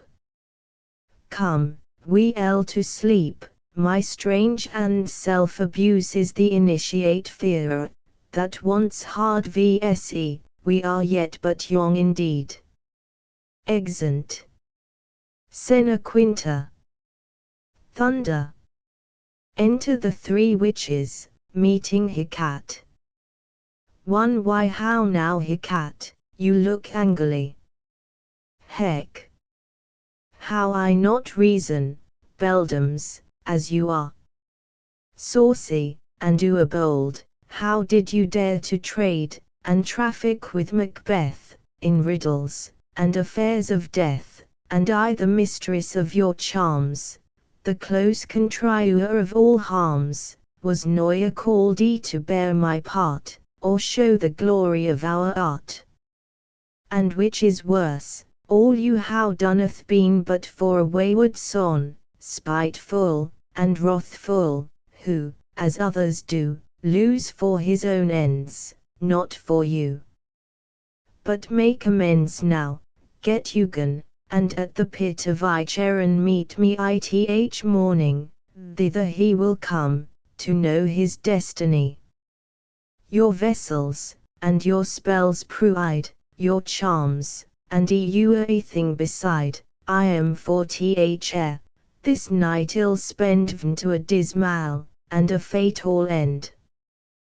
Great business must be wrought ere no one. Vborn the corner of the moon there hangs a vaporous drop, profound, ill catch it ere it come to ground, and that distilled by magic sleights, shall raise such artificious sprites, as by the strength of their illusion, shall draw him on to his confusion. He shall spurn fate, scorn death, and bear his hopes bue wisdom, grace, and fear, and you all know, security is mortal's chiefest enemy. Music, and a song. Hark, I am called my little spirit sits in foggy cloud, and stays for me. Sing within. Come away, and see one come, let's make haste, she'll soon be back again. Exeunt. Scena sexta. Enter Lennox, and another lord. Lennox. My former speeches, how but hit your thoughts which can interpret farther, only I say things how been strangely born. The gracious Duncan was pitied of Macbeth, marry he was dead, and the right valiant Banquo walked too late, whom you may say, if please you, Fleance killed for Fleance fled, men must not walk too late. Who cannot want the thought, how monstrous it was for Malcolm, and for Donalbain to kill their gracious father. Damned fact, how it did grieve Macbeth. Did he not straight in pious rage, the two delinquents tear, that were the slaws of drink, and thralls of sleep? Was not that nobly done? Aye, and wisely too, for 'twould how angered any heart are you to hear the men deny he. So that I say, he has borne all things well, and I do think, that had he Duncan's sons under his key, as, an please he and he shall not, they should find what 'twere to kill a father, so should Fleance. But peace, for from broad words, and cause he failed his presence at the tyrant's feast, I hear a Macduff lose in disgrace. Sir, can you tell where he bestows himself? Lord. The sons of Duncan, from whom this tyrant holds the due of birth, lose in the English court, and is received of the most pious Edward, with such grace, that the malleolence of fortune, nothing takes from his high respect. Thither Macduff is gone, to pray the Holy King, vborn his aid to wake Northumberland, and warlike Siward, that by the help of these, with him about, to ratify the work, we may again go to our tables meet, sleep to our nights, free from our feasts, and banquets bloody near use, do faithful homage, and receive free honours, all which we pine for now. And this reporteth so exasperate their king, that he prepares for some attempt of war alone. Sent he to Macduff? Lord. He did, and with an absolute sir, not I. The cloudy messenger turns me his back, and hums, as who should say, you'll rue the time that clogs me with this answer, Lennox.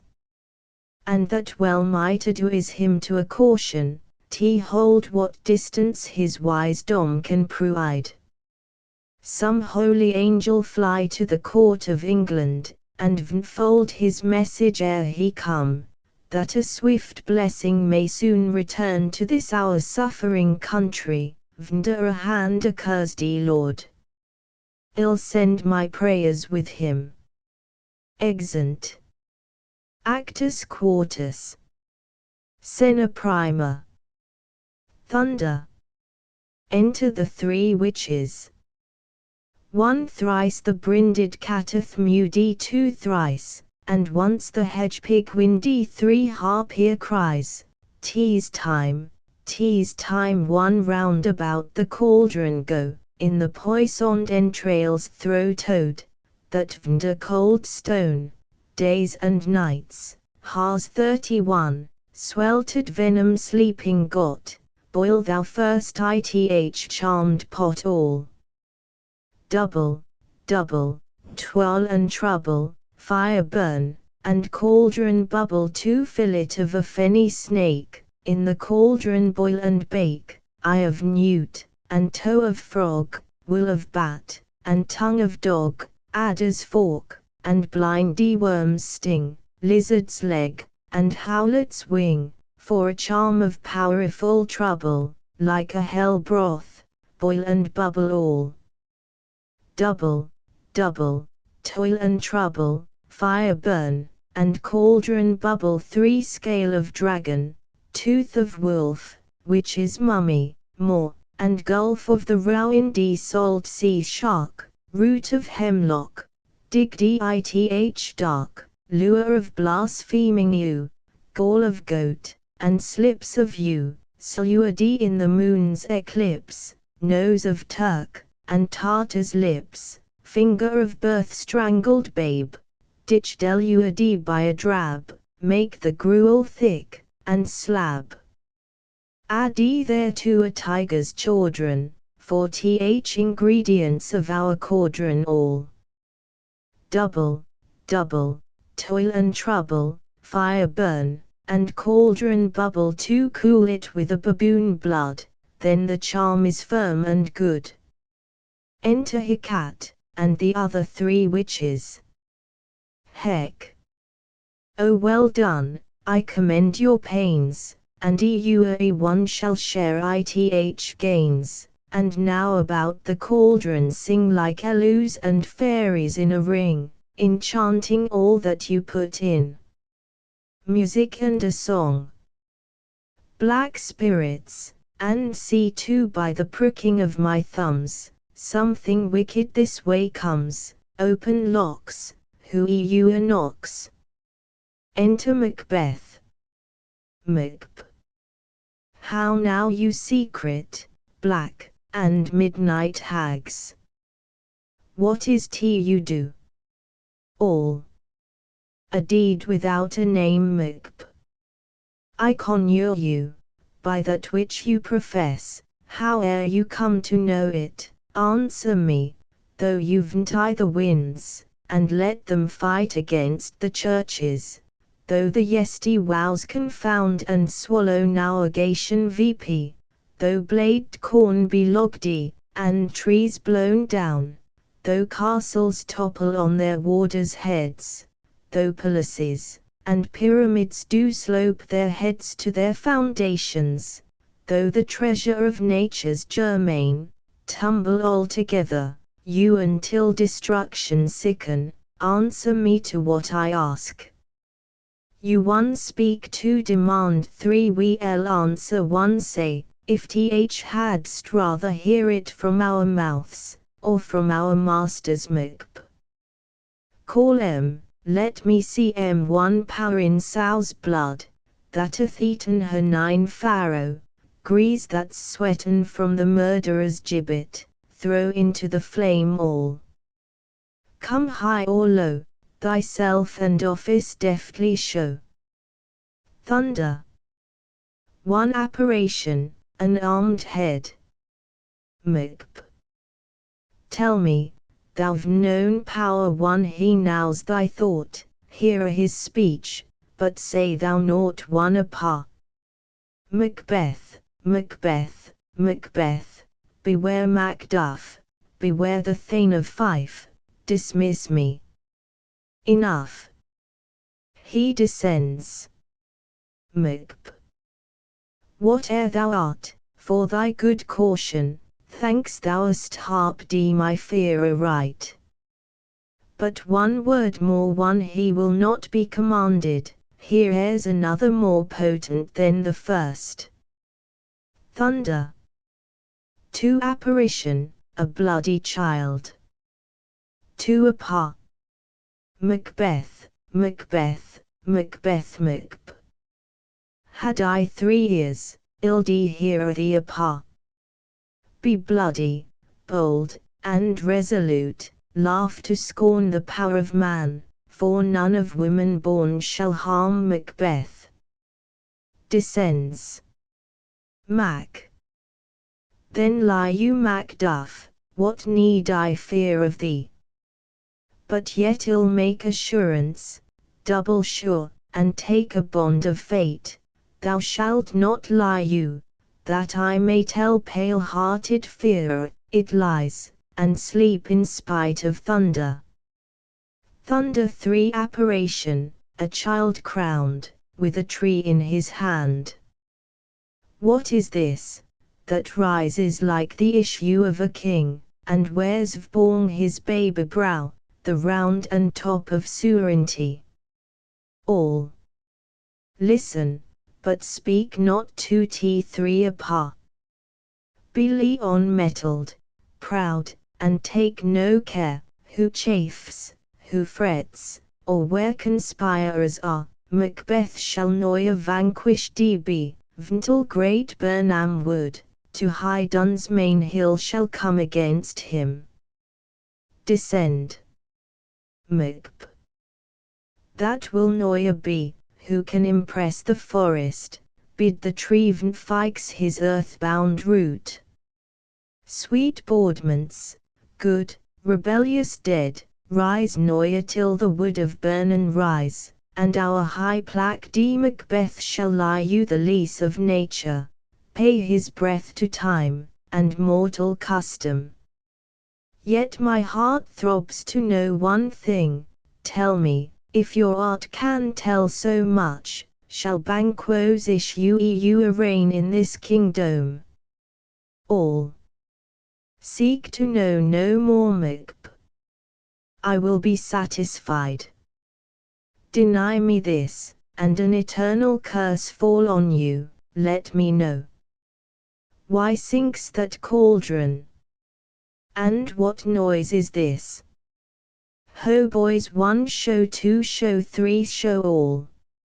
Show his eyes, and grew his heart, come like shadows, so depart. A show of 8 kings, and Banquo last, with a glass in his hand. Macb. Thou art too like the spirit of Banquo, down, thy crown does sear mine eyeballs. And thy hair, thou other gold-bound brow, is like the first, a third, is like the former. Filthy hags, why do you show me this? A fourth. Start eyes. What will the line stretch out to th crack of doom? Another yet. A seventh. I'll see no more, and yet the 8th appears, who bears a glass, which shows me many more, and some I see, that twofold balls, and treble sceptres carry. Horrible sight, now I see 'tis true, for the blood-bolted Banquo smiles vborn me, and points at them for his. What? Is this so? One eye, sir, all this is so. But why stands Macbeth thus amazedly? Come sisters, share we VP his sprites, and show the best of our delights. I'll charm the air to jew a sound, while you perform your antique round, that this great king may kindly say, our duties, did his welcome pay. Music. The witches dance, and vanish. Macb. Where are they? Gone. Let this pernicious hour stand I accursed in the calendar. Come in, without there. Enter Lennox. Lennox. What's your grace's will, Macb? Saw you the Wyod sisters? Lennox. No, my lord Macbeth. Came they not by you? Lennox. No, indeed, my lord Macbeth. Infected be the air whereon they ride, and damned be all those that trust them. I did hear the galloping of horse. Who was t came by? Len. 'Tis 2 or 3, my lord, that bring you word, Macduff is fled to England. Macbeth. Fled to England. Len. Ay, my good lord Macbeth. Time, thou anticipatest my dread exploits. The flighty purpose ne'er is a retook unless the deed go with it. From this moment, the very firstlings of my heart shall be the firstlings of my hand. And e'en now to crown my thoughts with acts, be it thicked and done, the castle of Macduff, I will surprise. Seize vborn fife, who to th edge th sword his wife, his babes, and all unfortunate souls that trace him in his line. No boasting like a fool, this deed I'll do, before this purpose cool, but no more sights. Where are these gentlemen? Come bring me where they are. Exeunt. Scena secunda. Enter Macduff's wife, her son, and Ross. Wife. What had he done, to make him fly the land? Ross. You must have patience, madam wife. He had none, his flight was madness. When our actions do not, our fears do make vs traitors. Ross. You know not whether it was his wisdom, or his fear. A wife. Wisdom. To Leo his wife, to Leo his babes, his mansion, and his titles, in a place from whence himself does fly. He lose vs not, he wants the natural touch. For the poor wren, the most diminutive of birds, will fight her young ones in her nest, against the owl. All is the fear, and nothing is the lieu, as little is the wisdom, where the flight so runs against all reason. Ross. My dearest coos, I pray you school yourself. But for your husband, he is noble, wise, judicious, and best now's the fits a th season. I dare not speak much further, but cruel are the times, when we are traitors and do not know our soluce, when we hold rumour from what we fear, yet know not what we fear, but float vborn a wild and violent sea each way, and moo.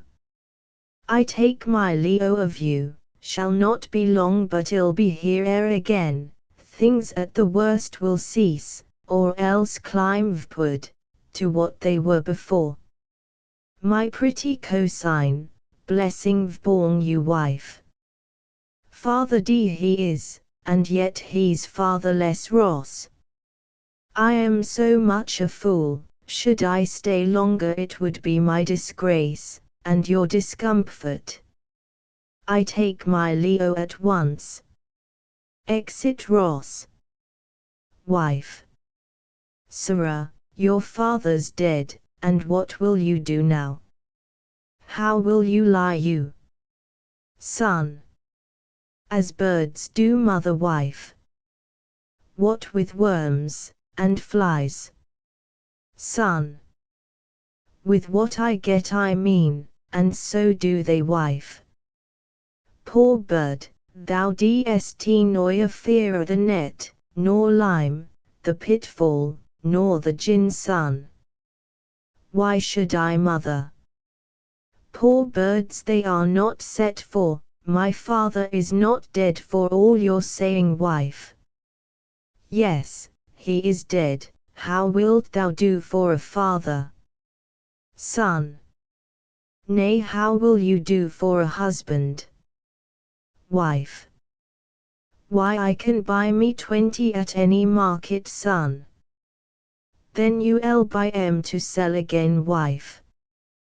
Thou speakest with all thy wit, and yet I faith with wit enough for thee, son.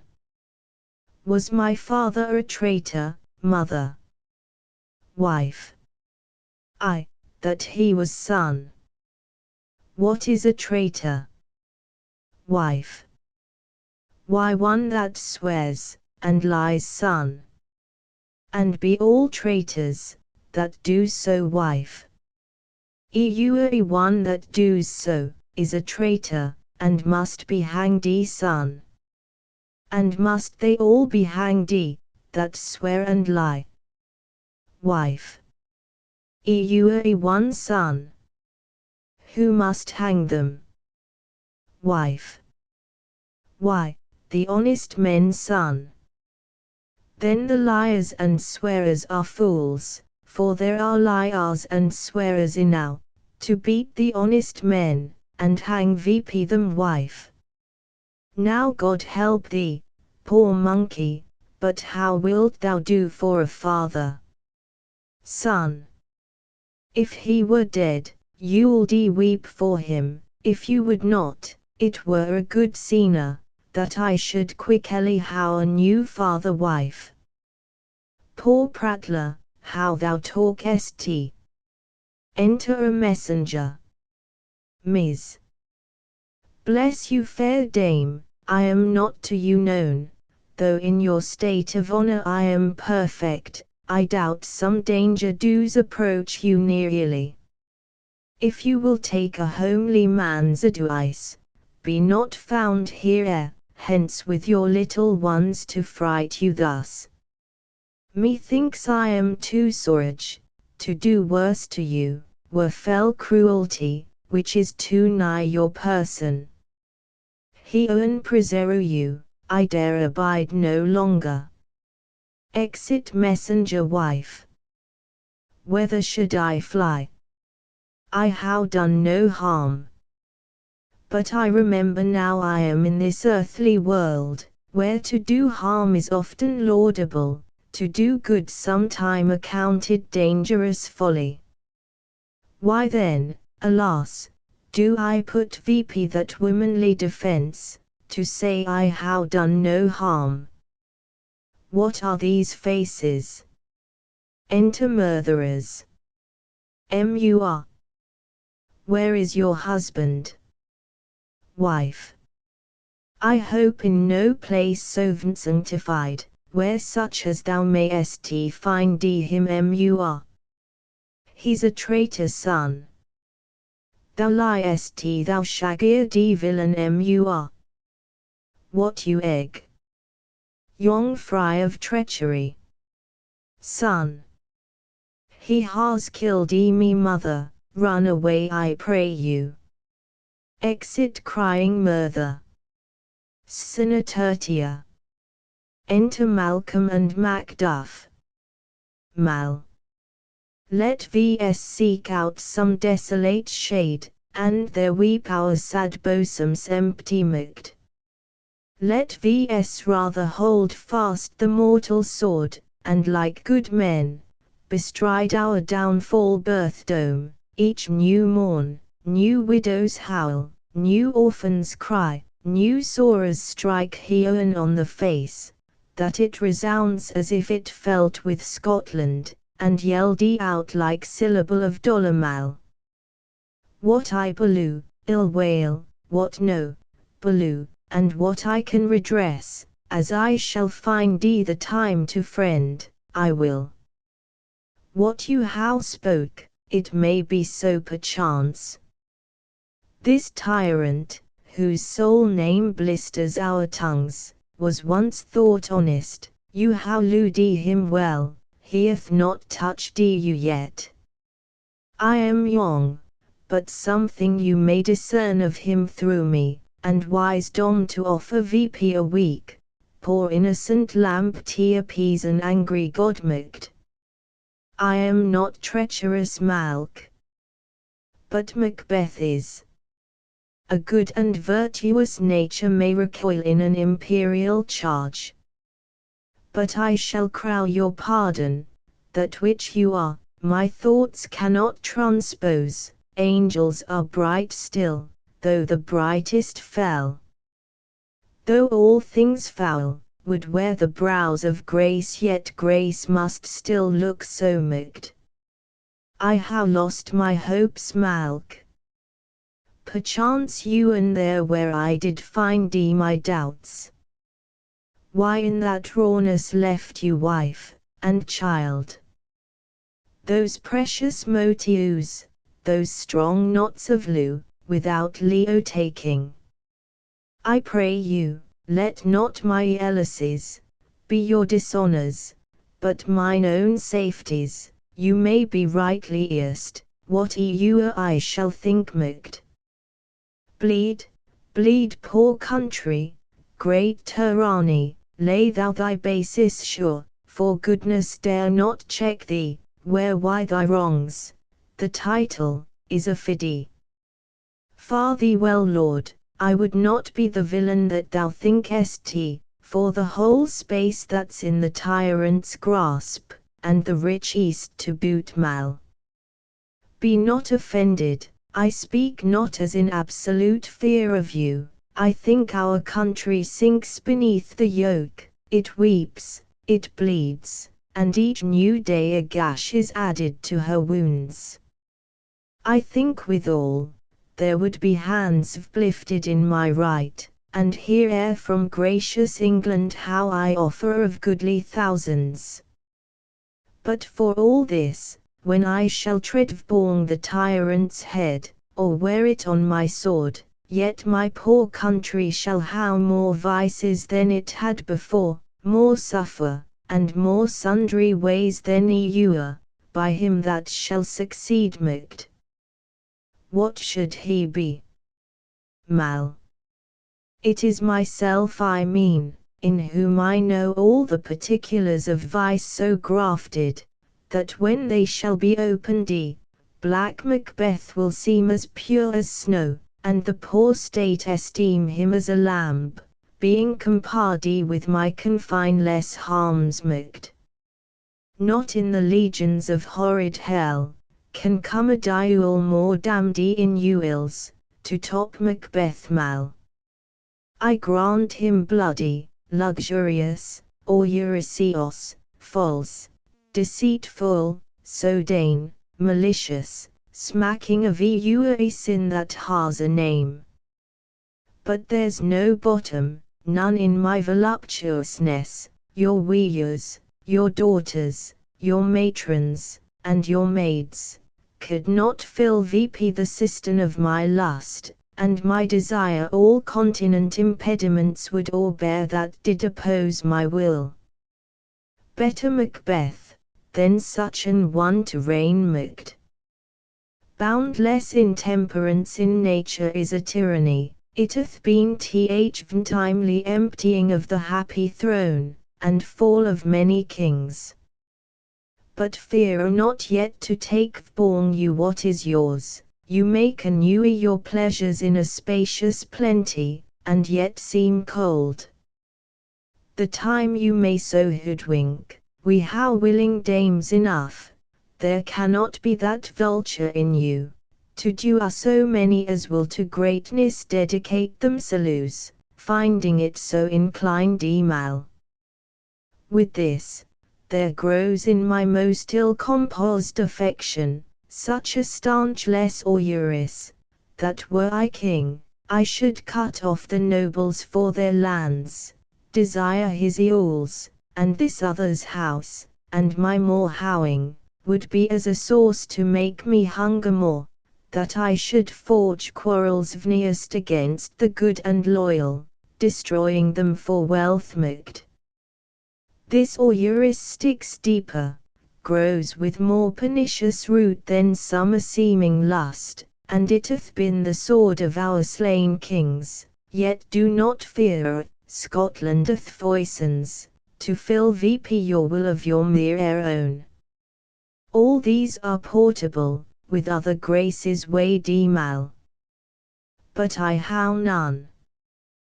The king becoming graces, as justice, verity, temperance, stableness, bounty, perseverance, mercy, lowliness, devotion, patience, courage, fortitude, I how no relish of them, but abound in the dilution of each sore crime, acting it many ways.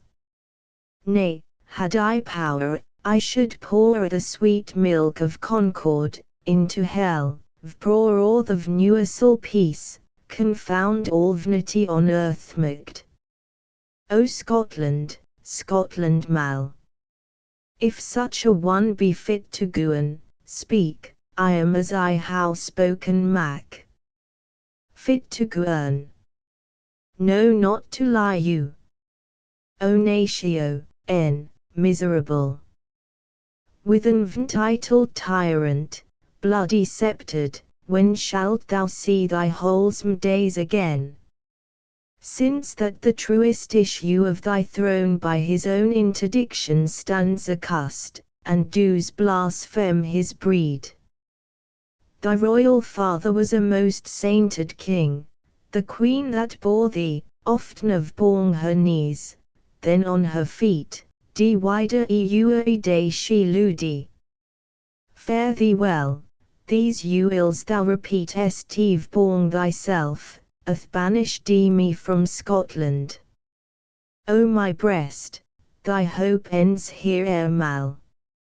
Macduff, this noble passion child of integrity, hath from my soul whipped the black scruples, reconciled my thoughts to thy good truth, and honour.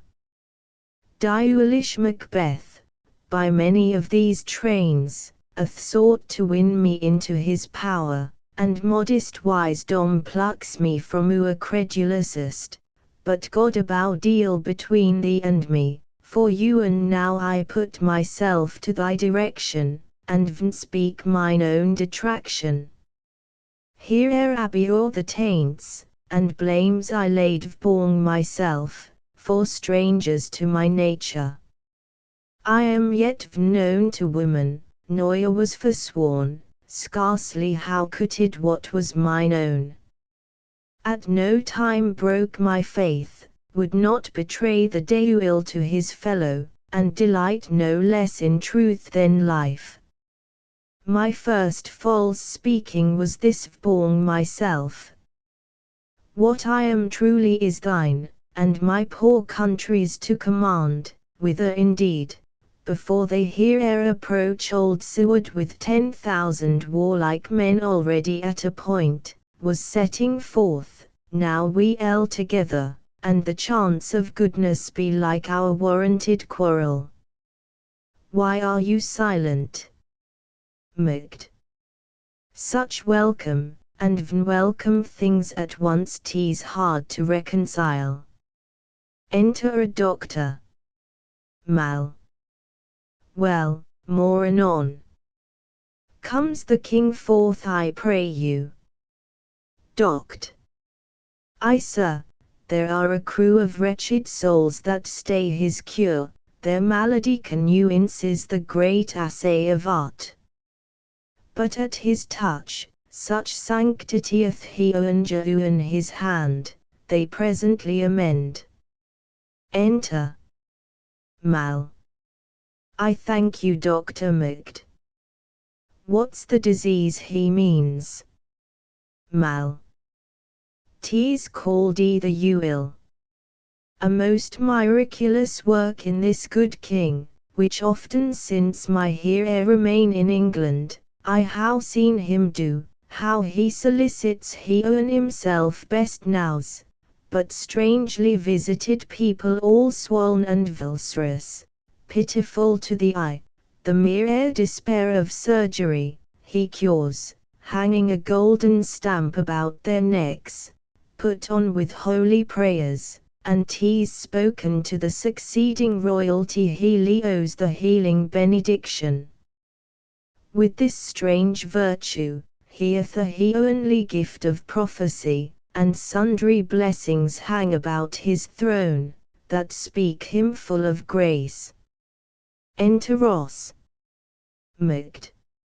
See who comes here Malk. My countryman, but yet I know him not Macbeth. My you a gentle cousin, welcome hither Malk. I know him now. Good God, but him's Rima the means that makes vs strangers Ross. Sir, Amen Macbeth. Stands Scotland where it did. Ross. Alas poor country, almost afraid to know itself.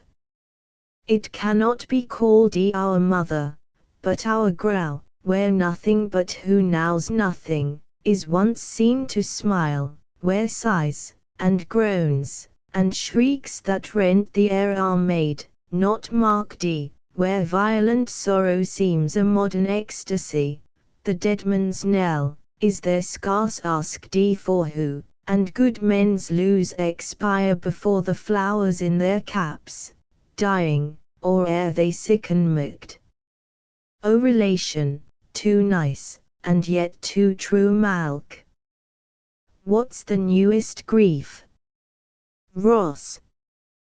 That of an hour's age, doth hiss the speaker, each minute teems a new one Macbeth. How do's my wife? Ross. Why well Macbeth.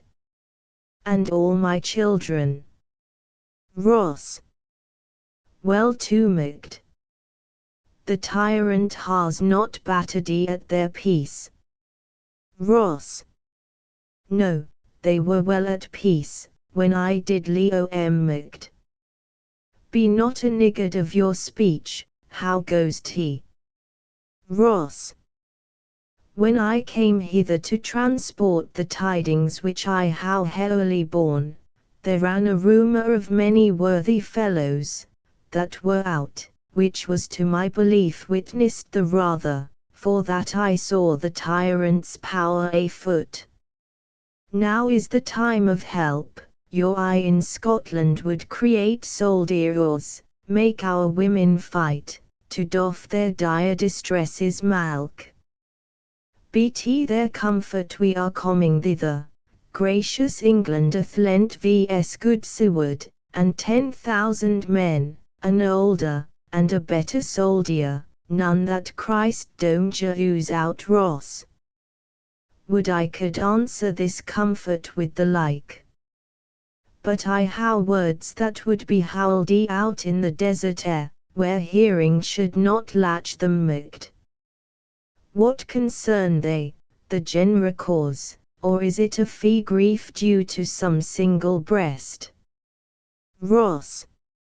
No mind that's honest but in it shares some woe, though the main part pertains to you alone Macbeth. If it be mine keep it not from me, quickly let me how it Ross. Let not your ears despise my tongue for ewer, which shall possess them with the heaviest sound that ewer yet they heard Macbeth. I guess at it Ross. Your castle is surprised your wife, and babes sorely slaughtered to relate the manner were on the quarry of these murthered dear to add the death of you Malk. Merciful Heowen, what man, any repool your hat born your brows, you sorrow words, the grief that does not speak, whispers the fraught heart, and bids it break Macbeth. My children too. Wife, children, surrounds, all that could be found Macbeth. And I must be from thence. My wife killed too. Ross. I how said Malk. Be comforted. Let's make vs medicines of our great ruinage, to cure this deadly grief Macbeth. He has no children. All my pretty ones. Did you say all? O hellkite. All. What, all my pretty chickens, and their dam at one fell swoop.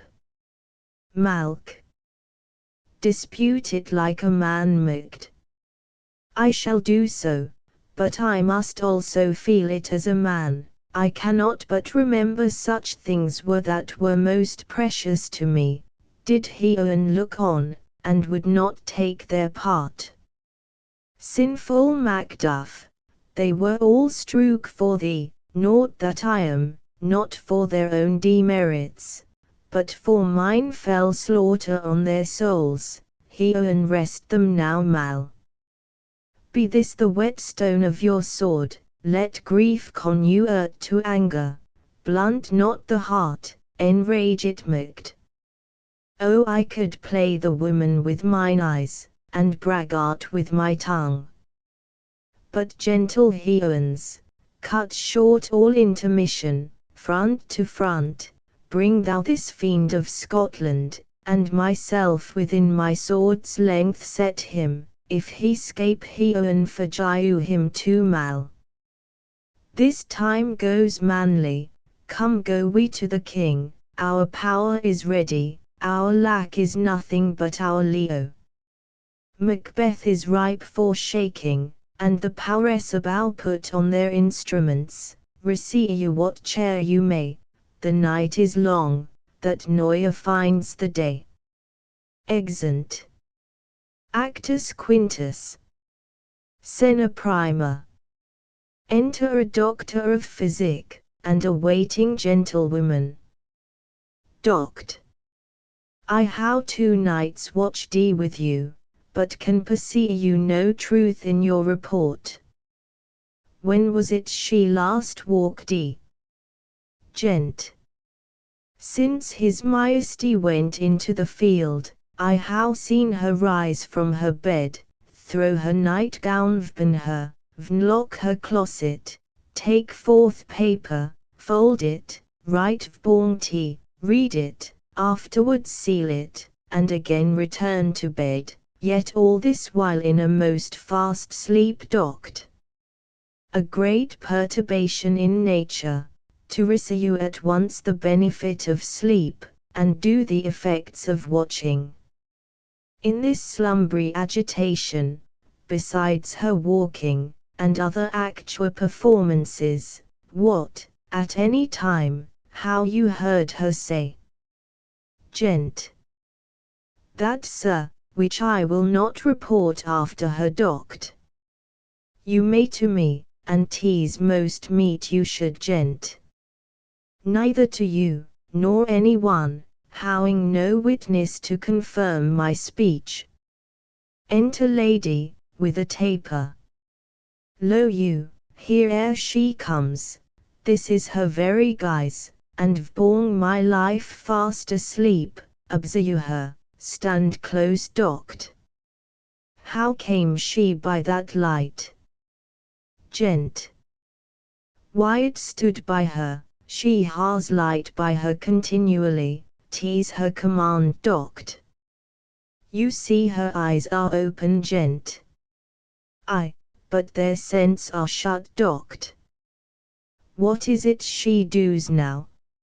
Look how she rubs her hands, Gent. It is an accustomed action with her, to seem thus washing her hands. I how known her continue in this a quarter of an hour, lad. Yet here's a spot docked. Hark, she speaks, I will set down what comes from her, to satisfy my remembrance the more strongly lain out damned spot, out I say. 1, 2, why then 'tis time to do tea, hell is murky. Fie, my lord, fie, a soldier, and a fiddy. What need we fear? Who knows it, when none can call our power to accompt, yet who would how thought the oldie man to how had so much blood in him docked? Do you mark that? Lad. The Thane of Fife had a wife, where is she now? What will these hands any be clean? No more that my lord, no more o' that, you mar all with this starting doct. Go to, you how known what you should not, gent. She has spoke what she should not, I am sure of that. He e'en knows what she has known. Lain here airs the smell of the blood still. All the perfumes of Arabia will not sweeten this little hand. Oh, doct! What a sigh is there! The heart is sorely charged, gent. I would not have such a heart in my bosom, for the dignity of the whole body, doct. Well, gent.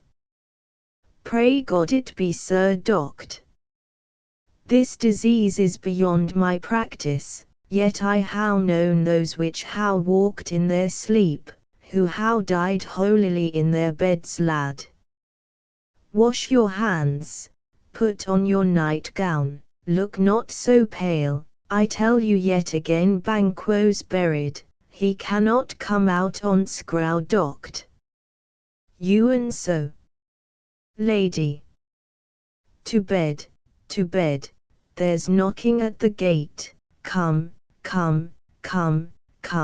shew me your hand, what's done, cannot be done. To bed, exit lady. Doct. Will she go now to bed? Gent. Directly, doct.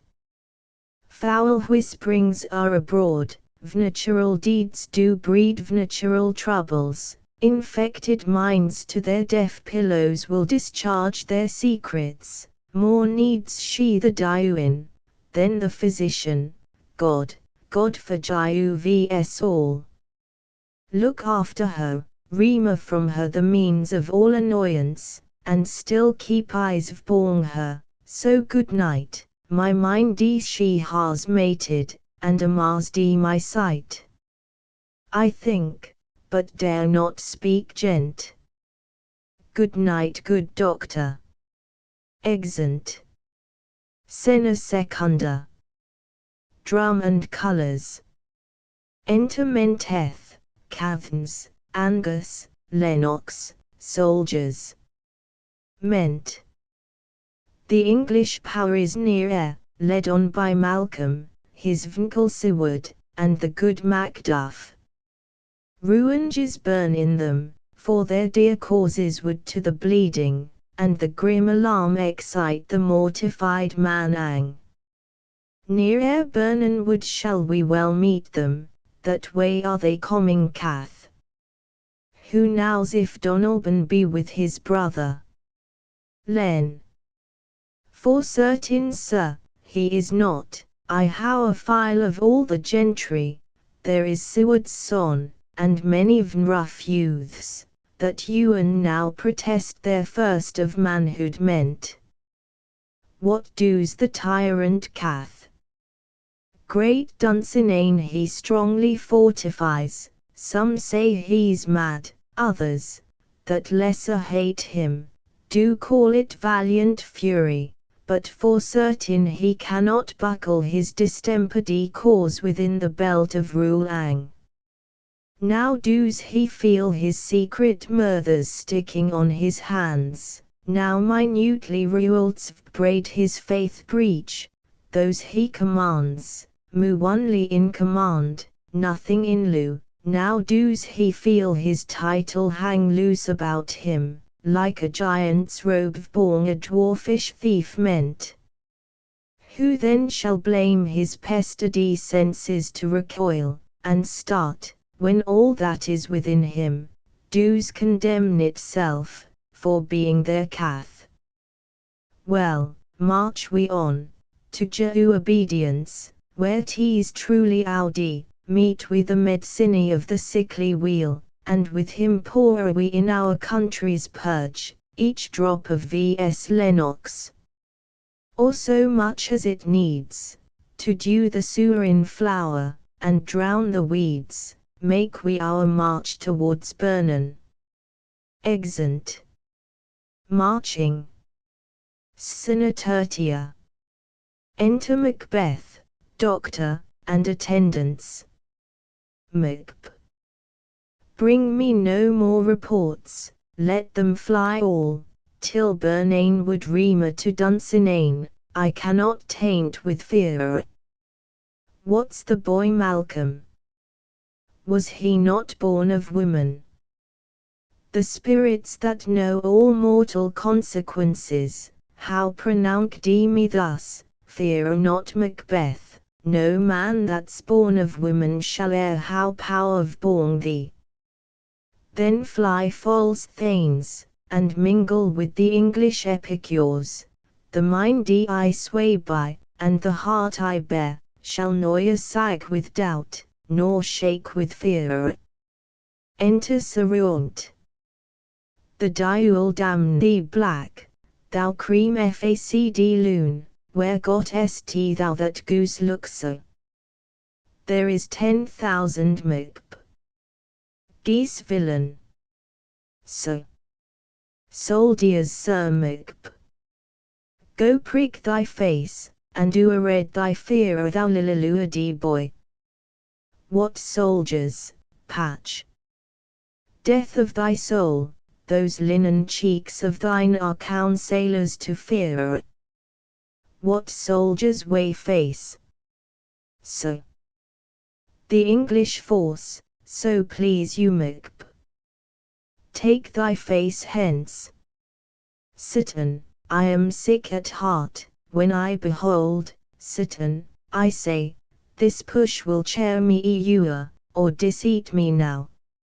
I how lewdy long enough, my way of life is fallen into the sere, the yellow leaf, and that which should accompany old age, as honor, lieu, obedience, troops of friends, I must not look to how, but in their stead, curses, not loud but deep, mouth honor, breath which the poor heart would fain deny, and dare not. Citizen. Enter citizen. Say. What's your gracious pleasure? Macb. What news more? Say. All is confirmed my lord, which was reported Macb.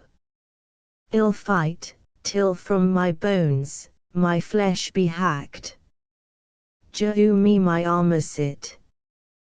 'Tis not needed yet Macb. Ill put it on, send out mo horses, scur the country round, hang those that talk of fear. Jehu me mine armor, how do's your patient, doctor? Doct. Not so sick my lord, as she is troubled with thick coming fancies that keep her from her rest Macb. Cure of that, canst thou not minister to a mindy diseased, pluck from the memory a rooted sorrow, raise out the written troubles of the brain, and with some sweet oblivious antidote cleanse the stuffed bosom, of that perilous stuff which weighs born the heart. Doct. Therein the patient must minister to himself Macb. Throw physic to the dogs, ill none of it. Come, put mine armor on, jehu me my staff, citizen, send out, doctor, the thanes fly from me, come sir, dispatch. If thou couldst doctor, cast the water of my land, find her disease, and purge it to a sound and pristine health, I would applaud thee to the very iccho, that should applaud again. Pull off I say, what rhubarb, come, or what purgative drug would scour these English hence, here sty of them. Doct. I my good lord, your royal preparation makes vs here something Macb. Bring it after me, I will not be afraid of death and bane, till Burnane forest come to Dunsinane doct. Were I from Dunsinane away, and clear, profit again should hardly draw me here. Exeunt. Scene a quarter. Drum and colours. Enter Malcolm, Siward, Macduff, Siward's son, Menteth, Cathans, Angus, and soldiers marching. Malc. Cousins, I hope the days are nearer at hand that chambers will be safe meant. We doubt it nothing. See. What wood is this before vs. meant? The wood of Burnain Malc. Let you a soldier hew him down a bough, and bear he before him, thereby shall we shadow the numbers of our host, and make discovery in report of vs sold. It shall be done Syw. We learn no other, but the confident tyrant keeps still in Dunsinane, and will endure our setting down before T Malc. 'Tis his main hope, for where there is advantage to be Jehuan, both more and less how Jehuan him the ruled, and none seru with him, but constrained things, whose hearts are absent to Macd. Let our earst censures attend the true Uant, and put we on industrious soldiership say. The time approaches, that will with due decision make vs know what we shall say we how, and what we owe, thoughts speculative, their sure hopes relate, but certain issue, strokes must arbitrate, towards which, advance the war. Exeunt. Marching Scene a quinta. Enter Macbeth, Citan, and soldiers, with drum and colours. Macb. Hang out our banners on the outward walls, the cry is still, they come, our castle's strength will laugh a siege to scorn, here let them lie, till famine and the ague eat them vp, were they not forked with those that should be ours, we might how met them dare full, beard to beard, and beat them backward home. What is that noise?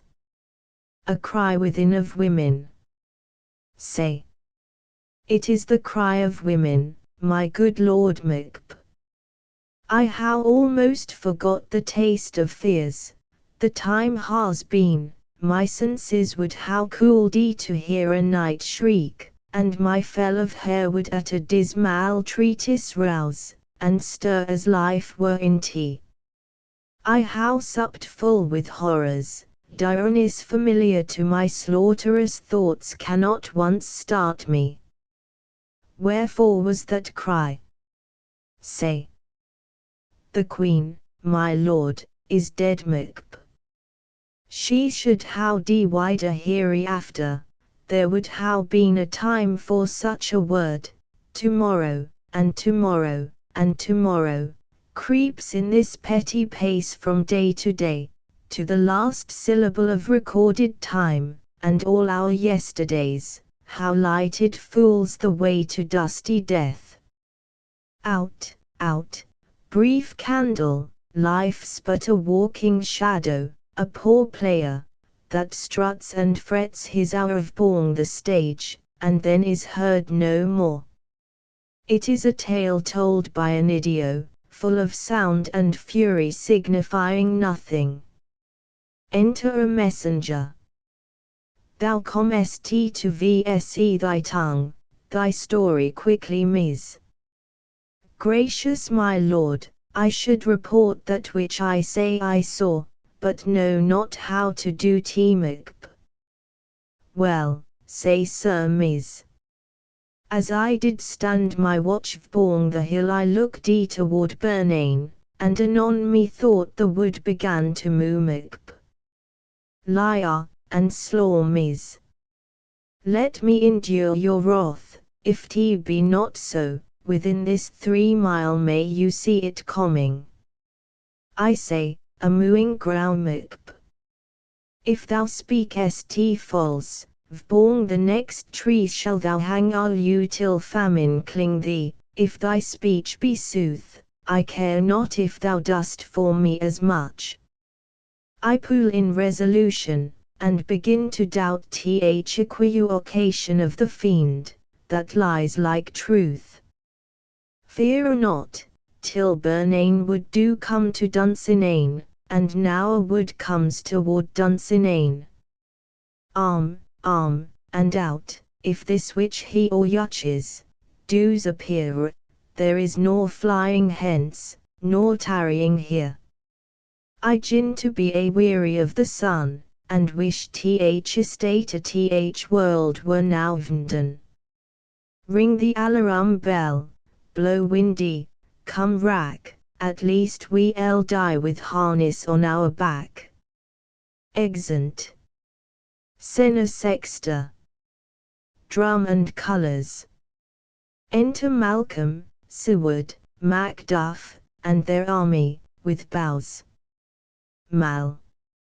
Now near air enough, your leoy screens throw down, and show like those you are, you, worthy Vincle, shall with my cozen your right noble son lead our first battle. Worthy Macduff, and we shall take Vborns what else remains to do, according to our order say. Fare you well, do we but find the tyrant's power tonight, let vs be beaten, if we cannot fight Macd. Make all our trumpets speak, to the all breath those clamorous harbingers of blood, and death. Exeunt. Alarums continued. Scena septima. Enter Macbeth. Macb. They how tied me to a stake, I cannot fly, but belike I must fight the course. What's he that was not born of woman? Such a one am I to fear, or none. Enter young Seward. Why say what is thy name? Macb. Thou lt be afraid to hear it. Why say? No, though thou callest thyself a hotter name than any is in hell. Macb. My name's Macbeth. Why say? The Diul himself could not pronounce a title more hateful to mine rear. Macb. No, nor more fearful. Why say? Thou liest, abhorred tyrant, with my sword I'll prove the lie thou speakest. Fight, and young Seward slain. Macb.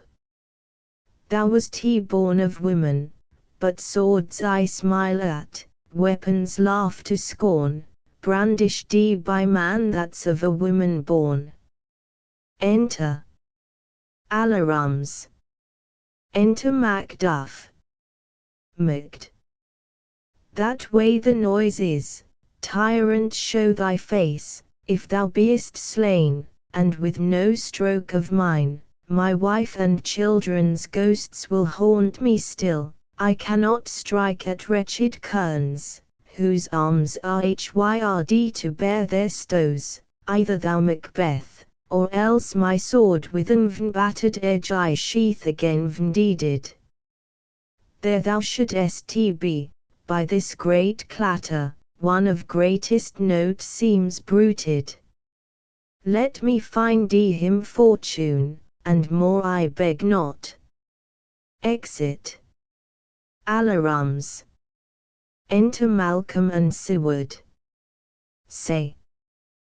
This way, my lord, the castle's gently rendered, the tyrant's people, on both sides do fight, the noble thanes do brawly in the war, the day almost itself professes yours, and little is to do. Malk. We how met with foes that strike beside vs say.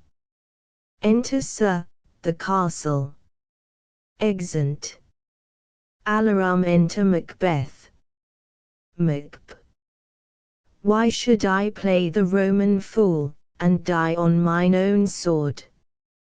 whiles I see lose, the gashes do better vborn them. Enter Macduff. Macd. Turn hellhound, turn Macb. Of all men else I how avoided thee, but get thee back, my soul is too much charged with blood of thine already Macd. I how no words, my voice is in my sword, thou bloody a villain then terms conjure thee out. Fight, alarum Macb. Thou loosest labour as easy mayest thou the entrenchant air with thy keen sword impress, as make me bleed, let fall thy blade on vulnerable crests, I bear a charmed life, which must not yield to one of women born Macd. Despair thy charm, and let the angel whom thou stillest Cerudi tell thee, Macduff was from his mother's womb timely ripped Macb. Accursed be that tongue that tells me so, for it hath cowed my better part of man, and be these eugling fiends no more beludee, that palter with vs in a double sense, that keep the word of promise to our rear, and break it to our hope. I'll not fight with thee Macd. Then you'll thee coward, and lie you to be the show, and gaze at each time. We'll how thee, as our rarer monsters are painted vborn a pole, and vnderit, here may you see the tyrant Macb. I will not yield to kiss the ground before young Malcolm's feet, and to be baited with the rabble's curse. Though Bernane would be come to Dunsinane, and thou oppose thee, being of no woman born, yet I will try the last. Before my body, I throw my warlike shield, lay on Macduff, and damned be him, that first cries hold, enough. Exeunt. Fighting. Alarums. Enter fighting, and Macbeth slain. Retreat, and flourish. Enter with drum and colours, Malcolm, Seward, Ross, thanes, and soldiers. Mal. I would the friends we miss, were safe already say. Some must go off, and yet by these I see, so great a day as this is cheaply bought Mal. Macduff is missing, and your noble son Ross. Your son my lord, has paid a soldier's debt, he only lewd but till he was a man, the which no sooner had his prowess confirmed in the shrinking station where he fought, but like a man he wider say. Then he is dead. Ross. Ay, and brought off the field, your cause of sorrow must not be measured by his worth, for then it hath no end say. Had he his hurts before? Ross. Ay, on the front say. Why then, God's soldier be he, had I as many sons, as I how has, I would not wish them to a fairer death, and so his knell is nold mal. He's worth more sorrow, and that ill spend for him say. He's worth no more, they say he parted well, and paid his score, and so God be with him. Here comes newer comfort. Enter Macduff, with Macbeth's head. Macd. Hail King, for so thou art. Behold where stands usurper's cursed head, the time is free, I see thee compassed with thy kingdom's pearl, that speak my salutation in their minds, whose voices I desire load with mine. Hail King of Scotland all. Hail King of Scotland. Flourish. Mal.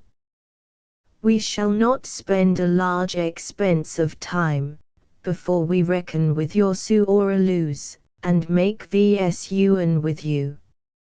My thanes and kinsmen henceforth be earls.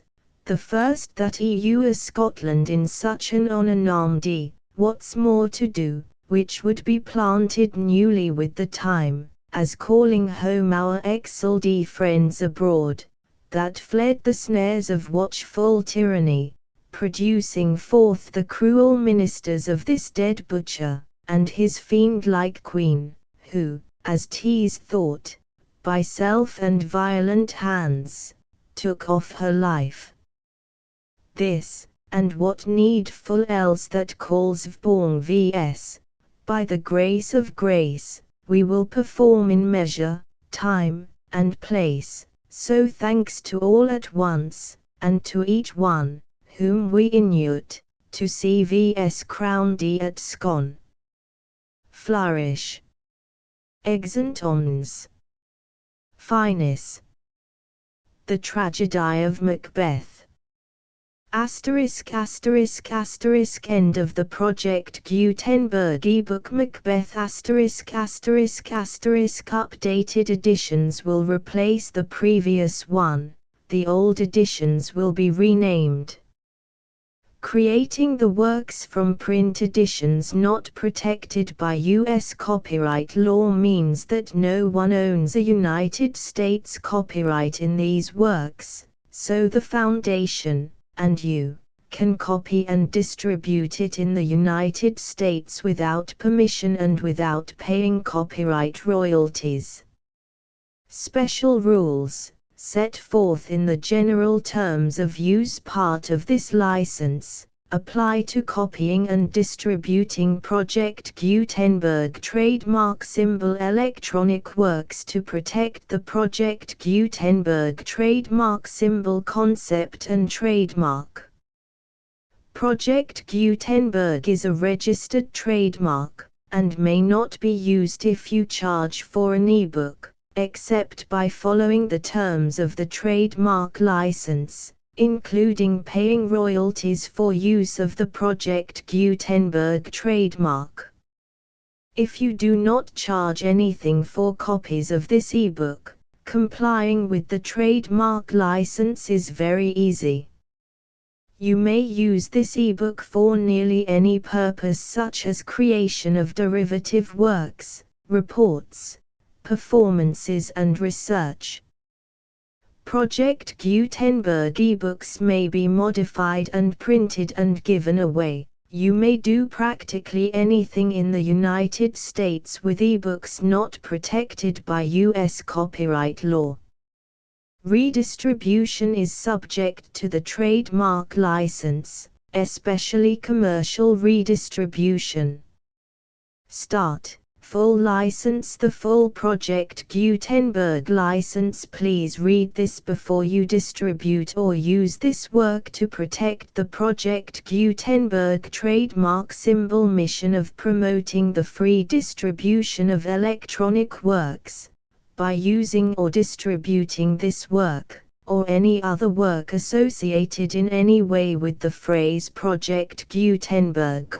You agree to comply with all the terms of the full Project Gutenberg trademark symbol license available with this file or online at www.gutenberg.org/license. Section 1. General Terms of Use and Redistributing Project Gutenberg Trademark Symbol Electronic Works 1.0. By reading or using any part of this Project Gutenberg trademark symbol electronic work, you indicate that you have read, understand, agree to and accept all the terms of this license and intellectual property, trademark/copyright, agreement.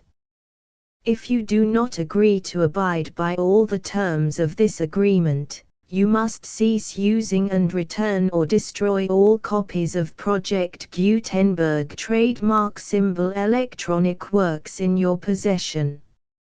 If you paid a fee for obtaining a copy of or access to a Project Gutenberg trademark symbol electronic work and you do not agree to be bound by the terms of this agreement, you may obtain a refund from the person or entity to whom you paid the fee as set forth in paragraph 1.e.8.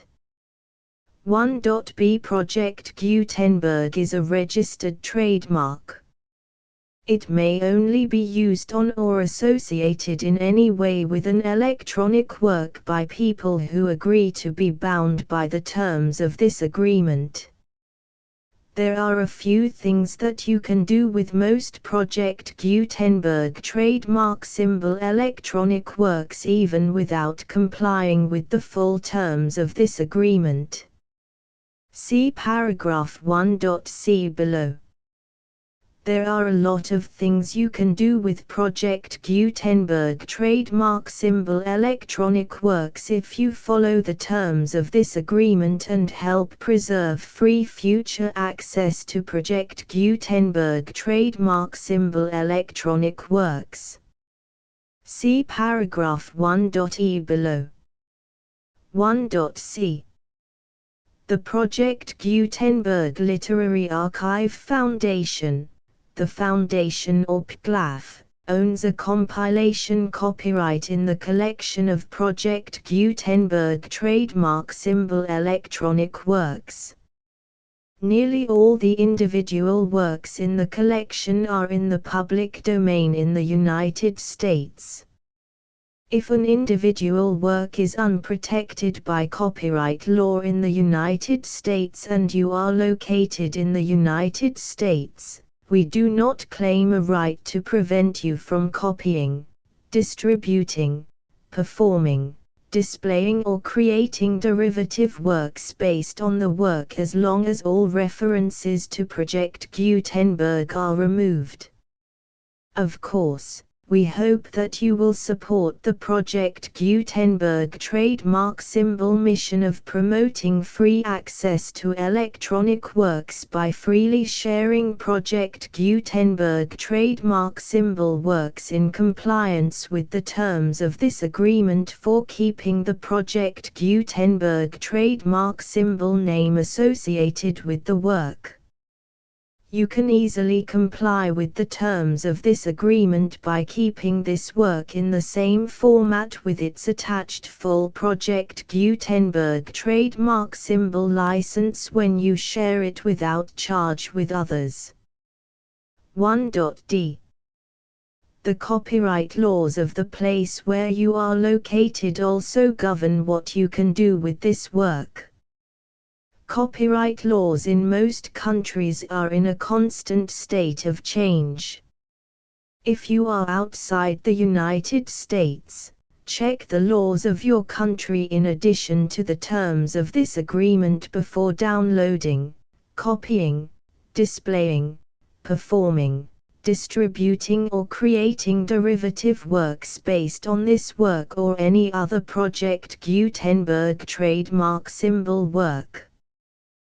The Foundation makes no representations concerning the copyright status of any work in any country other than the United States. 1.e Unless you have removed all references to Project Gutenberg. 1.e.1.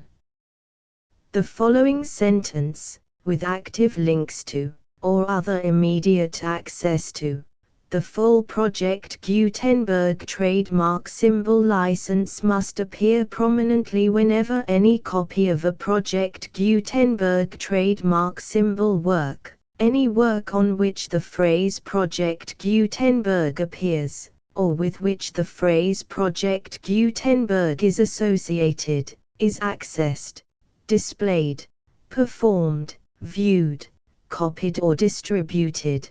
This ebook is for the use of anyone anywhere in the United States and most other parts of the world at no cost and with almost no restrictions whatsoever.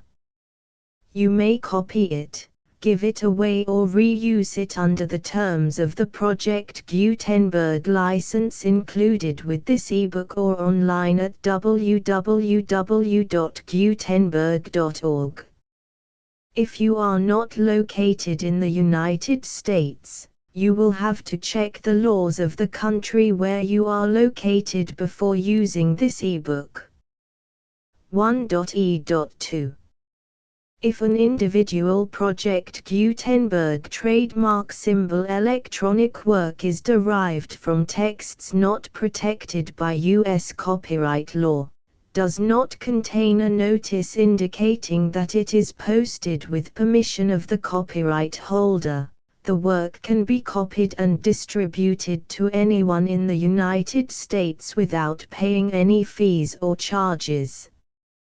If you are redistributing or providing access to a work with the phrase Project Gutenberg associated with or appearing on the work, you must comply either with the requirements of paragraphs 1.e.1 through 1.e.7 or obtain permission for the use of the work and the Project Gutenberg trademark symbol trademark as set forth in paragraphs 1.e.8 or 1.e.9.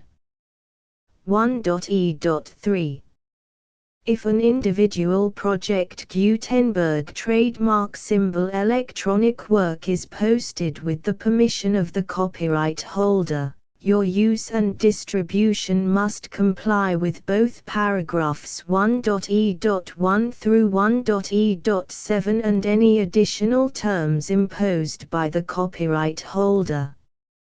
Additional terms will be linked to the Project Gutenberg trademark symbol license for all works posted with the permission of the copyright holder found at the beginning of this work. 1.e.4 Do not unlink or detach or remove the full Project Gutenberg trademark symbol license terms from this work, or any files containing a part of this work or any other work associated with Project Gutenberg trademark symbol. 1.e.5 Do not copy, display, perform, distribute or redistribute this electronic work, or any part of this electronic work, without prominently displaying the sentence set forth in paragraph 1.e.1 with active links or immediate access to the full terms of the Project Gutenberg trademark symbol license. 1.e.6 You may convert to and distribute this work in any binary, compressed, marked up, non-proprietary or proprietary form, including any word processing or hypertext form. However, if you provide access to or distribute copies of a Project Gutenberg trademark symbol work in a format other than plain vanilla ASCII or other format used in the official version posted on the official Project Gutenberg trademark symbol website, www.gutenberg.org, you must, at no additional cost, fee or expense to the user, provide a copy, a means of exporting a copy, or a means of obtaining a copy upon request, of the work in its original plain vanilla ASCII or other form. Any alternate format must include the full Project Gutenberg trademark symbol license as specified in paragraph 1.e.1. 1.e.7 Do not charge a fee for access to, viewing, displaying, performing, copying or distributing any Project Gutenberg trademark symbol works unless you comply with paragraph 1.e.8 or 1.e.9. 1.e.8 You may charge a reasonable fee for copies of or providing access to or distributing Project Gutenberg trademark symbol electronic works provided that You pay a royalty fee of 20% of the gross profits you derive from the use of Project Gutenberg trademark symbol works calculated using the method you already use to calculate your applicable taxes. The fee is owed to the owner of the Project Gutenberg trademark symbol trademark, but he has agreed to donate royalties under this paragraph to the Project Gutenberg Literary Archive Foundation. Royalty payments must be paid within 60 days following each date on which you prepare, or are legally required to prepare, your periodic tax returns. Royalty payments should be clearly marked as such and sent to the Project Gutenberg Literary Archive Foundation at the address specified in Section 4. Information about donations to the Project Gutenberg Literary Archive Foundation. You provide a full refund of any money paid by a user who notifies you in writing, or by email, within 30 days of receipt that he does not agree to the terms of the full Project Gutenberg trademark symbol license. You must require such a user to return or destroy all copies of the works possessed in a physical medium and discontinue all use of and all access to other copies of Project Gutenberg trademark symbol works.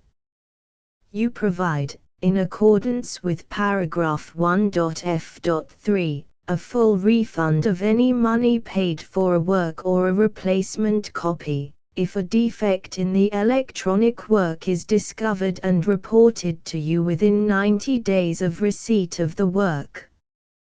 You comply with all other terms of this agreement for free distribution of Project Gutenberg trademark symbol works. 1.e.9. If you wish to charge a fee or distribute a Project Gutenberg trademark symbol electronic work or group of works on different terms than are set forth in this agreement, you must obtain permission in writing from the Project Gutenberg Literary Archive Foundation, the manager of the Project Gutenberg trademark symbol trademark. Contact the Foundation as set forth in Section 3 below.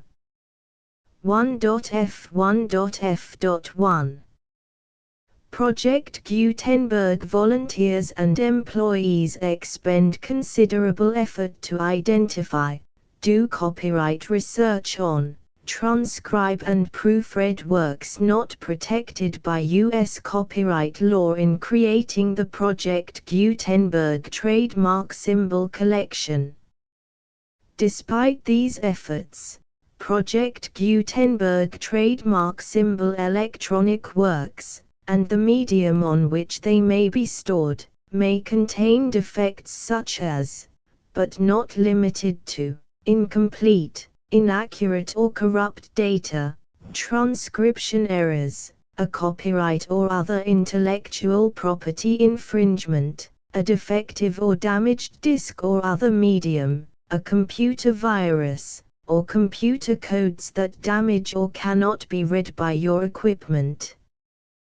1.f.2 Limited warranty, disclaimer of damages, except for the right of replacement or refund described in paragraph 1.f.3, the Project Gutenberg Literary Archive Foundation, the owner of the Project Gutenberg trademark symbol trademark, and any other party distributing a Project Gutenberg trademark symbol electronic work under this agreement, disclaim all liability to you for damages, costs and expenses, including legal fees. You agree that you have no remedies for negligence, strict liability, breach of warranty or breach of contract except those provided in paragraph 1.f.3. You agree that the Foundation, the trademark owner, and any distributor under this agreement will not be liable to you for actual, direct, indirect, consequential, punitive or incidental damages even if you give notice of the possibility of such damage. 1.f.3 Limited right of replacement or refund. If you discover a defect in this electronic work within 90 days of receiving it, you can receive a refund of the money, if any, you paid for it by sending a written explanation to the person you received the work from. If you received the work on a physical medium, you must return the medium with your written explanation. The person or entity that provided you with the defective work may elect to provide a replacement copy in lieu of a refund. If you received the work electronically, the person or entity providing it to you may choose to give you a second opportunity to receive the work electronically in lieu of a refund. If the second copy is also defective, you may demand a refund in writing without further opportunities to fix the problem. 1.f.4 Except for the limited right of replacement or refund set forth in paragraph 1.f.3, this work is provided to you as is, with no other warranties of any kind, express or implied, including but not limited to warranties of merchantability or fitness for any purpose. 1.f.5 Some states do not allow disclaimers of certain implied warranties or the exclusion or limitation of certain types of damages. If any disclaimer or limitation set forth in this agreement violates the law of the state applicable to this agreement, the agreement shall be interpreted to make the maximum disclaimer or limitation permitted by the applicable state law. The invalidity or unenforceability of any provision of this agreement shall not void the remaining provisions. 1.f.6 Indemnity. You agree to indemnify and hold the foundation, the trademark owner, any agent or employee of the foundation, anyone providing copies of Project Gutenberg trademark symbol electronic works in accordance with this agreement, and any volunteers associated with the production, promotion and distribution of Project Gutenberg trademark symbol electronic works, harmless from all liability, costs and expenses, including legal fees, that arise directly or indirectly from any of the following which you do or cause to occur. A. Distribution of this or any Project Gutenberg trademark symbol work. B. Alteration, modification, or additions or deletions to any Project Gutenberg trademark symbol work, and C. Any defect you cause. Section 2.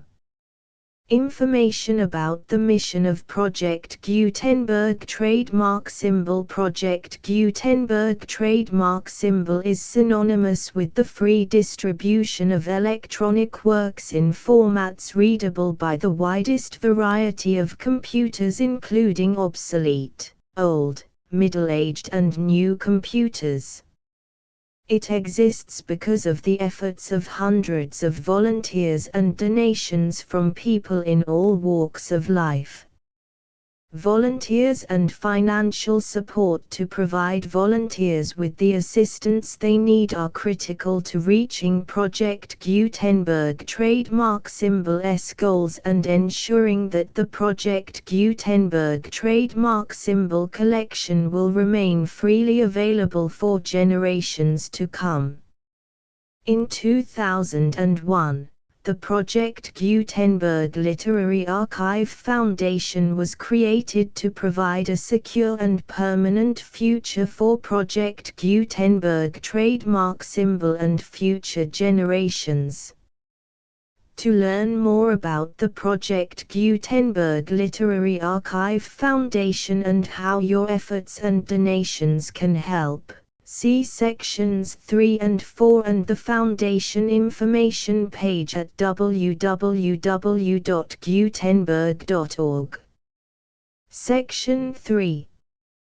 Information about the Project Gutenberg Literary Archive Foundation. The Project Gutenberg Literary Archive Foundation is a non-profit 501(c)(3) educational corporation organized under the laws of the state of Mississippi and granted tax-exempt status by the Internal Revenue Service. The Foundation's IN or Federal Tax Identification Number is 64-6221541.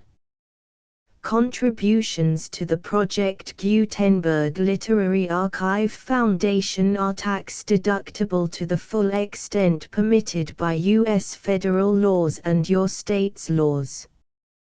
The Foundation's business office is located at 809 North 1500 West, Salt Lake City, UT 84116, 801-596-1887. Email contact links and up-to-date contact information can be found at the Foundation's website and official page at www.gutenberg.org/contact section 4. Information about donations to the Project Gutenberg Literary Archive Foundation. Project Gutenberg trademark symbol depends upon and cannot survive without widespread public support and donations to carry out its mission of increasing the number of public domain and licensed works that can be freely distributed in machine-readable form accessible by the widest array of equipment including outdated equipment. Many small donations, $1 to $5,000, are particularly important to maintaining tax-exempt status with the IRS. The Foundation is committed to complying with the laws regulating charities and charitable donations in all 50 states of the United States. Compliance requirements are not uniform and it takes a considerable effort, much paperwork and many fees to meet and keep up with these requirements. We do not solicit donations in locations where we have not received written confirmation of compliance. To send donations or determine the status of compliance for any particular state, visit www.gutenberg.org/donate. While we cannot and do not solicit contributions from states where we have not met the solicitation requirements, we know of no prohibition against accepting unsolicited donations from donors in such states who approach us with offers to donate. International donations are gratefully accepted, but we cannot make any statements concerning tax treatment of donations received from outside the United States. U.S. laws alone swamp our small staff. Please check the Project Gutenberg web pages for current donation methods and addresses. Donations are accepted in a number of other ways including checks, online payments and credit card donations. To donate, please visit www.gutenberg.org/donate. Section 5. General information about Project Gutenberg trademark symbol electronic works. Professor Michael S. Hart was the originator of the Project Gutenberg trademark symbol concept of a library of electronic works that could be freely shared with anyone. For 40 years, he produced and distributed Project Gutenberg trademark symbol ebooks with only a loose network of volunteer support. Project Gutenberg trademark symbol ebooks are often created from several printed editions, all of which are confirmed as not protected by copyright in the US unless a copyright notice is included. Thus, we do not necessarily keep ebooks in compliance with any particular paper edition. Most people start at our website, which has the main PG search facility, www.gutenberg.org. This website includes information about Project Gutenberg trademark symbol, including how to make donations to the Project Gutenberg Literary Archive Foundation, how to help produce our new ebooks, and how to subscribe to our email newsletter to hear about new ebooks.